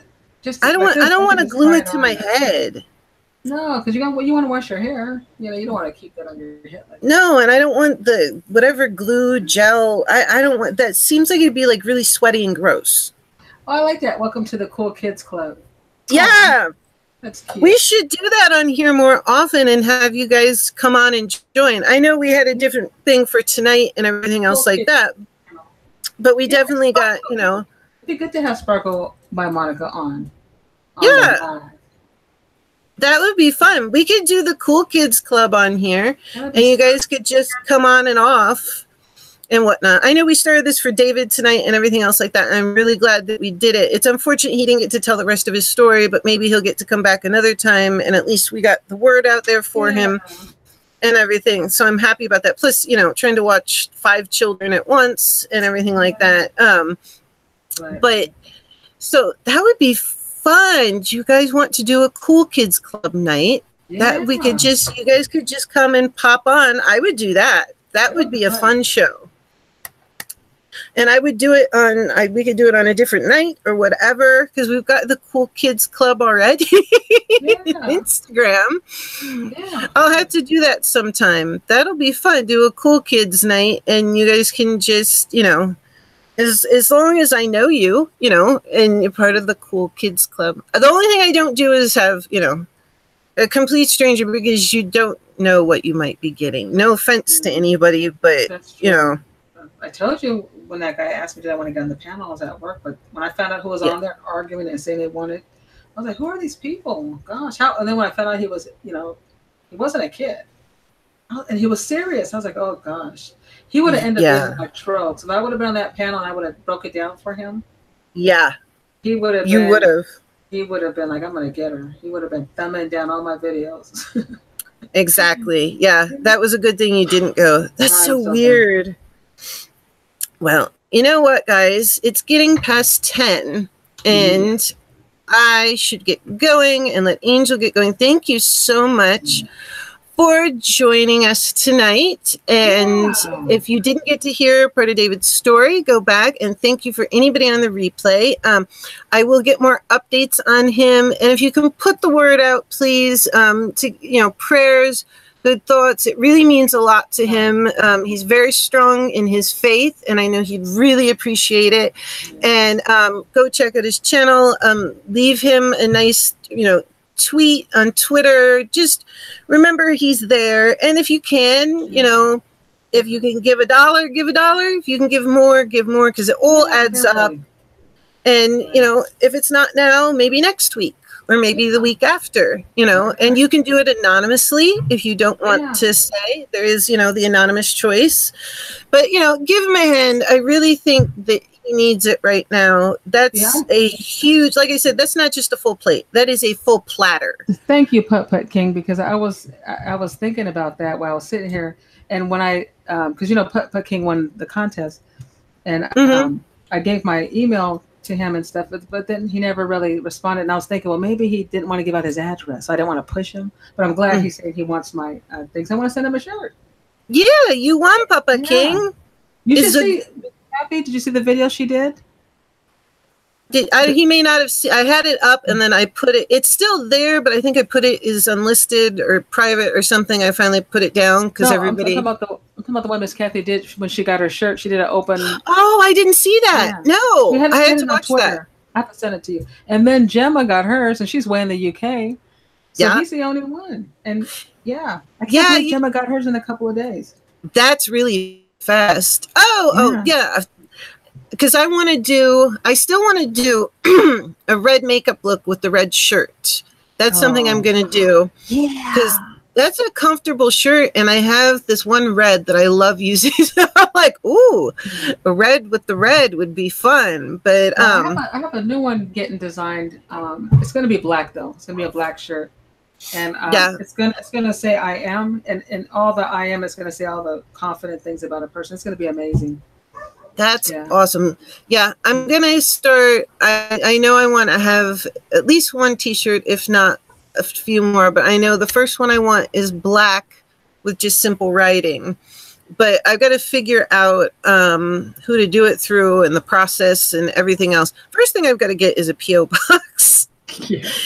And then work from there, but I'll do that first, and then I have to talk to you about where you got yours done, because they're really nice. Yeah, they're really nice. The only thing I don't like about the company I go through, they're very affordable, they're great, but you always have to order a large amount. Oh, gotcha. You know what I'm saying? So perfect example, if I'm selling, because once I get my designs, I find out what colors it looks best in. So if if it looks good in blue and red, and then somebody goes, "Oh, Angel, can I get it in orange?" Then it's a special order. But if you only order that one, it's really expensive because the price goes smaller by the bigger you purchase. So and then you got to get every size, because some people want small, medium, large, extra large, and just like I did a show outside of online, and there are people they want small, medium, large, or whatever. So. Excuse me, you have to have it on hand, because you don't ever want someone to say, "Hey, I need a extra large," and you're like, "Oh, I don't have it." So so it's a little investment, but it is well worth it. So that's the only thing I don't like, but they do a great job. And when they made a mistake, they fixed it. And you were telling me about that they were good about it. And I've worn mine, and then I gave a family member the other one that you gave us, and they're getting a lot of use, and they're very comfortable. I love mine. Me too. I love them all. They're great. Oh, Hazel, she says, I'm waiting for the Lady Borgia merch. I think the first one's going to be very simple. It's probably just going to be black with the hashtag Lady Borgia Live, since that's the first one I ever did. That would be cool. And I have it pictured in my head with either blue or red writing, but sparkly red. I don't know. It's mapped out in my head, but I've got to work it out. I definitely have to do a Use Stories one. Yeah, but we'll do a party on it. Everybody come on and wearing their shirts. That would be cool. Yeah, but I do want to do a Cool Kids Club where people can just come on and chat and have fun soon. So maybe next week or something, we'll just for fun. Whatever the conversation goes, we just exactly. And all of you guys, if you want to pop on, you can come on, and we'll do it on a different night, or whichever night y'all like, or whichever is good for me. That would be really fun, since we have that anyway. Why not? Hazel rocks. I tell you, Hazel's one of the coolest. Her and Sugar Bay, man. There's, I've been talking. I met Sugar Bay on your channel, and I've been talking back and forth with her more often. She would be fun to have on. Yeah, she's amazing. And one thing about when I first started my live stream, and I didn't even know what a troll was. I remember Hazel, she got them trolls out of there fast, and I appreciated that because they were mean. Hazel is fast. Hazel's quick. Ammo's quick too. Ammo comes on earlier, but yeah, she's pretty quick as well. Because the few times that I have had people come on, a lot of the time, boom, it's gone before I get to see it. So, and I still got to get Hazel's fan mail out. I'm still waiting on a few things because I want you to open up my package. You can see some of her videos. She gets so much cool stuff. That's awesome. Yeah, it's fan mail. Get you a P.O. box. I'll send you some fan mail. Yeah. You never know what comes in your package. You know my address anyway. Yeah. That's true. But yeah, I am going to get the P.O. box probably end of this month, early next month, because it makes things easier. And then if I do that thing where I do the contest for the like, it's a nice palette to start out. It's got 12 different colors and 2 brushes in it. And maybe I'll do the thing because I like to start people out with that, and then a big round of black and a big round of white. I have to figure out exactly, what I can do, what I can afford. But I just thought it'd be a nice thing for people who want to start into that and don't know like which paints to start and whatnot. It gives you, even if it's just that palette, Yeah, that'd be good on the ladies and the bees since it's more makeup. Mm-hmm. Yeah, and then anybody, because I know, what was it, Crip 6, he does painting. And he was saying how he wanted to get into some of the special effects painting. And I was like, well, if you already know how to paint on a canvas, you can paint on your face. So I don't know if he'd want to be involved, but I've run across people who are interested in getting involved in it. And they just weren't sure like what to buy. So I thought, well, that might be fun to do that and do a little contest of use what you have, Right. So that would be cool. But I know I said that I was going, and then we kept talking. I know. As per. But yeah, same thing. I know. I do the same thing when I'm watching you, and I keep saying, okay, I'm going to go. This is what we'll do. All right. Well, thank you for hanging out with Angel, talking with Angel. Hey, SCW Thieves, how you doing? I was just about to leave. You just came at the end. Oh, and hi. Oh, and how's such and such? And 30 minutes go by. Okay. Well, thank you for hanging out with Angel and talking with Angel. Oh, really? It's like, just say bye. You and I are probably, Angel and I win the award for the people who are worst at saying goodbye. Yeah, 2 hours it takes to say goodbye. We don't want to say goodbye When you start your show, then you can start saying bye then. Yeah. Well, I'm going to be pretty soon. I might as well start now so I can get it by the time 4 hours go by. Then I'll really be done. We get so excited to see you guys, or you say something, and then we just keep going. It's like we're in the closet or something, huh? Like we're locked up, like we've never seen anybody before. Like corn, like cornholes. Cornholes. We're up in the tower like that movie Tangled, the girl with the hair. I still have, we've now got cornholes. Well, that's got to go into the U Stories Hall of Fame. I've got to have a Hall of Fame show to go back over all of the Hall of Fame moments. That goes in. Hashtag cornholes. Oh, that's so cute. Hashtag cornholes. And we can say it, it's still family friendly. I can't get in trouble. Right? All right. And on that note, no cornholes. But on that note, for real, guys, we're going to get going. It is 10:22 here, so it's after 7 where Angel is, and she's got stuff to do, and I have to get in bed and hopefully get my stuff done tomorrow. I might be refilming something. Hopefully I'll be feeling better tomorrow. Otherwise I'll be resting. Either way, I'll get something out on Friday, I promise. I really want to get a lot of things out though, because there's so many things to do for Halloween, but they take a really long time. Yeah. But those ones take a long time to film, and I'm not quite as good at filming those yet because it does take a long time and a lot. That's why I can't wait to get the new Note phone. You can set it up to have like a terabyte of memory, which that's really nice to film with, especially when you're doing long things like that. But anyway, I'll update you on all the things. We'll do the dating show, the holiday gift exchange. See, you can't say bye. See this? I know. On. See? And don't forget to give David love and donate to him. So on that note, I'm going to say goodbye. I hope you guys all. Yeah, I'm sure. I'm sure this time. I love you all, and we'll do Cool Kids Club later. Okay, guys, have a good night. Bye. Love, Lady Portia.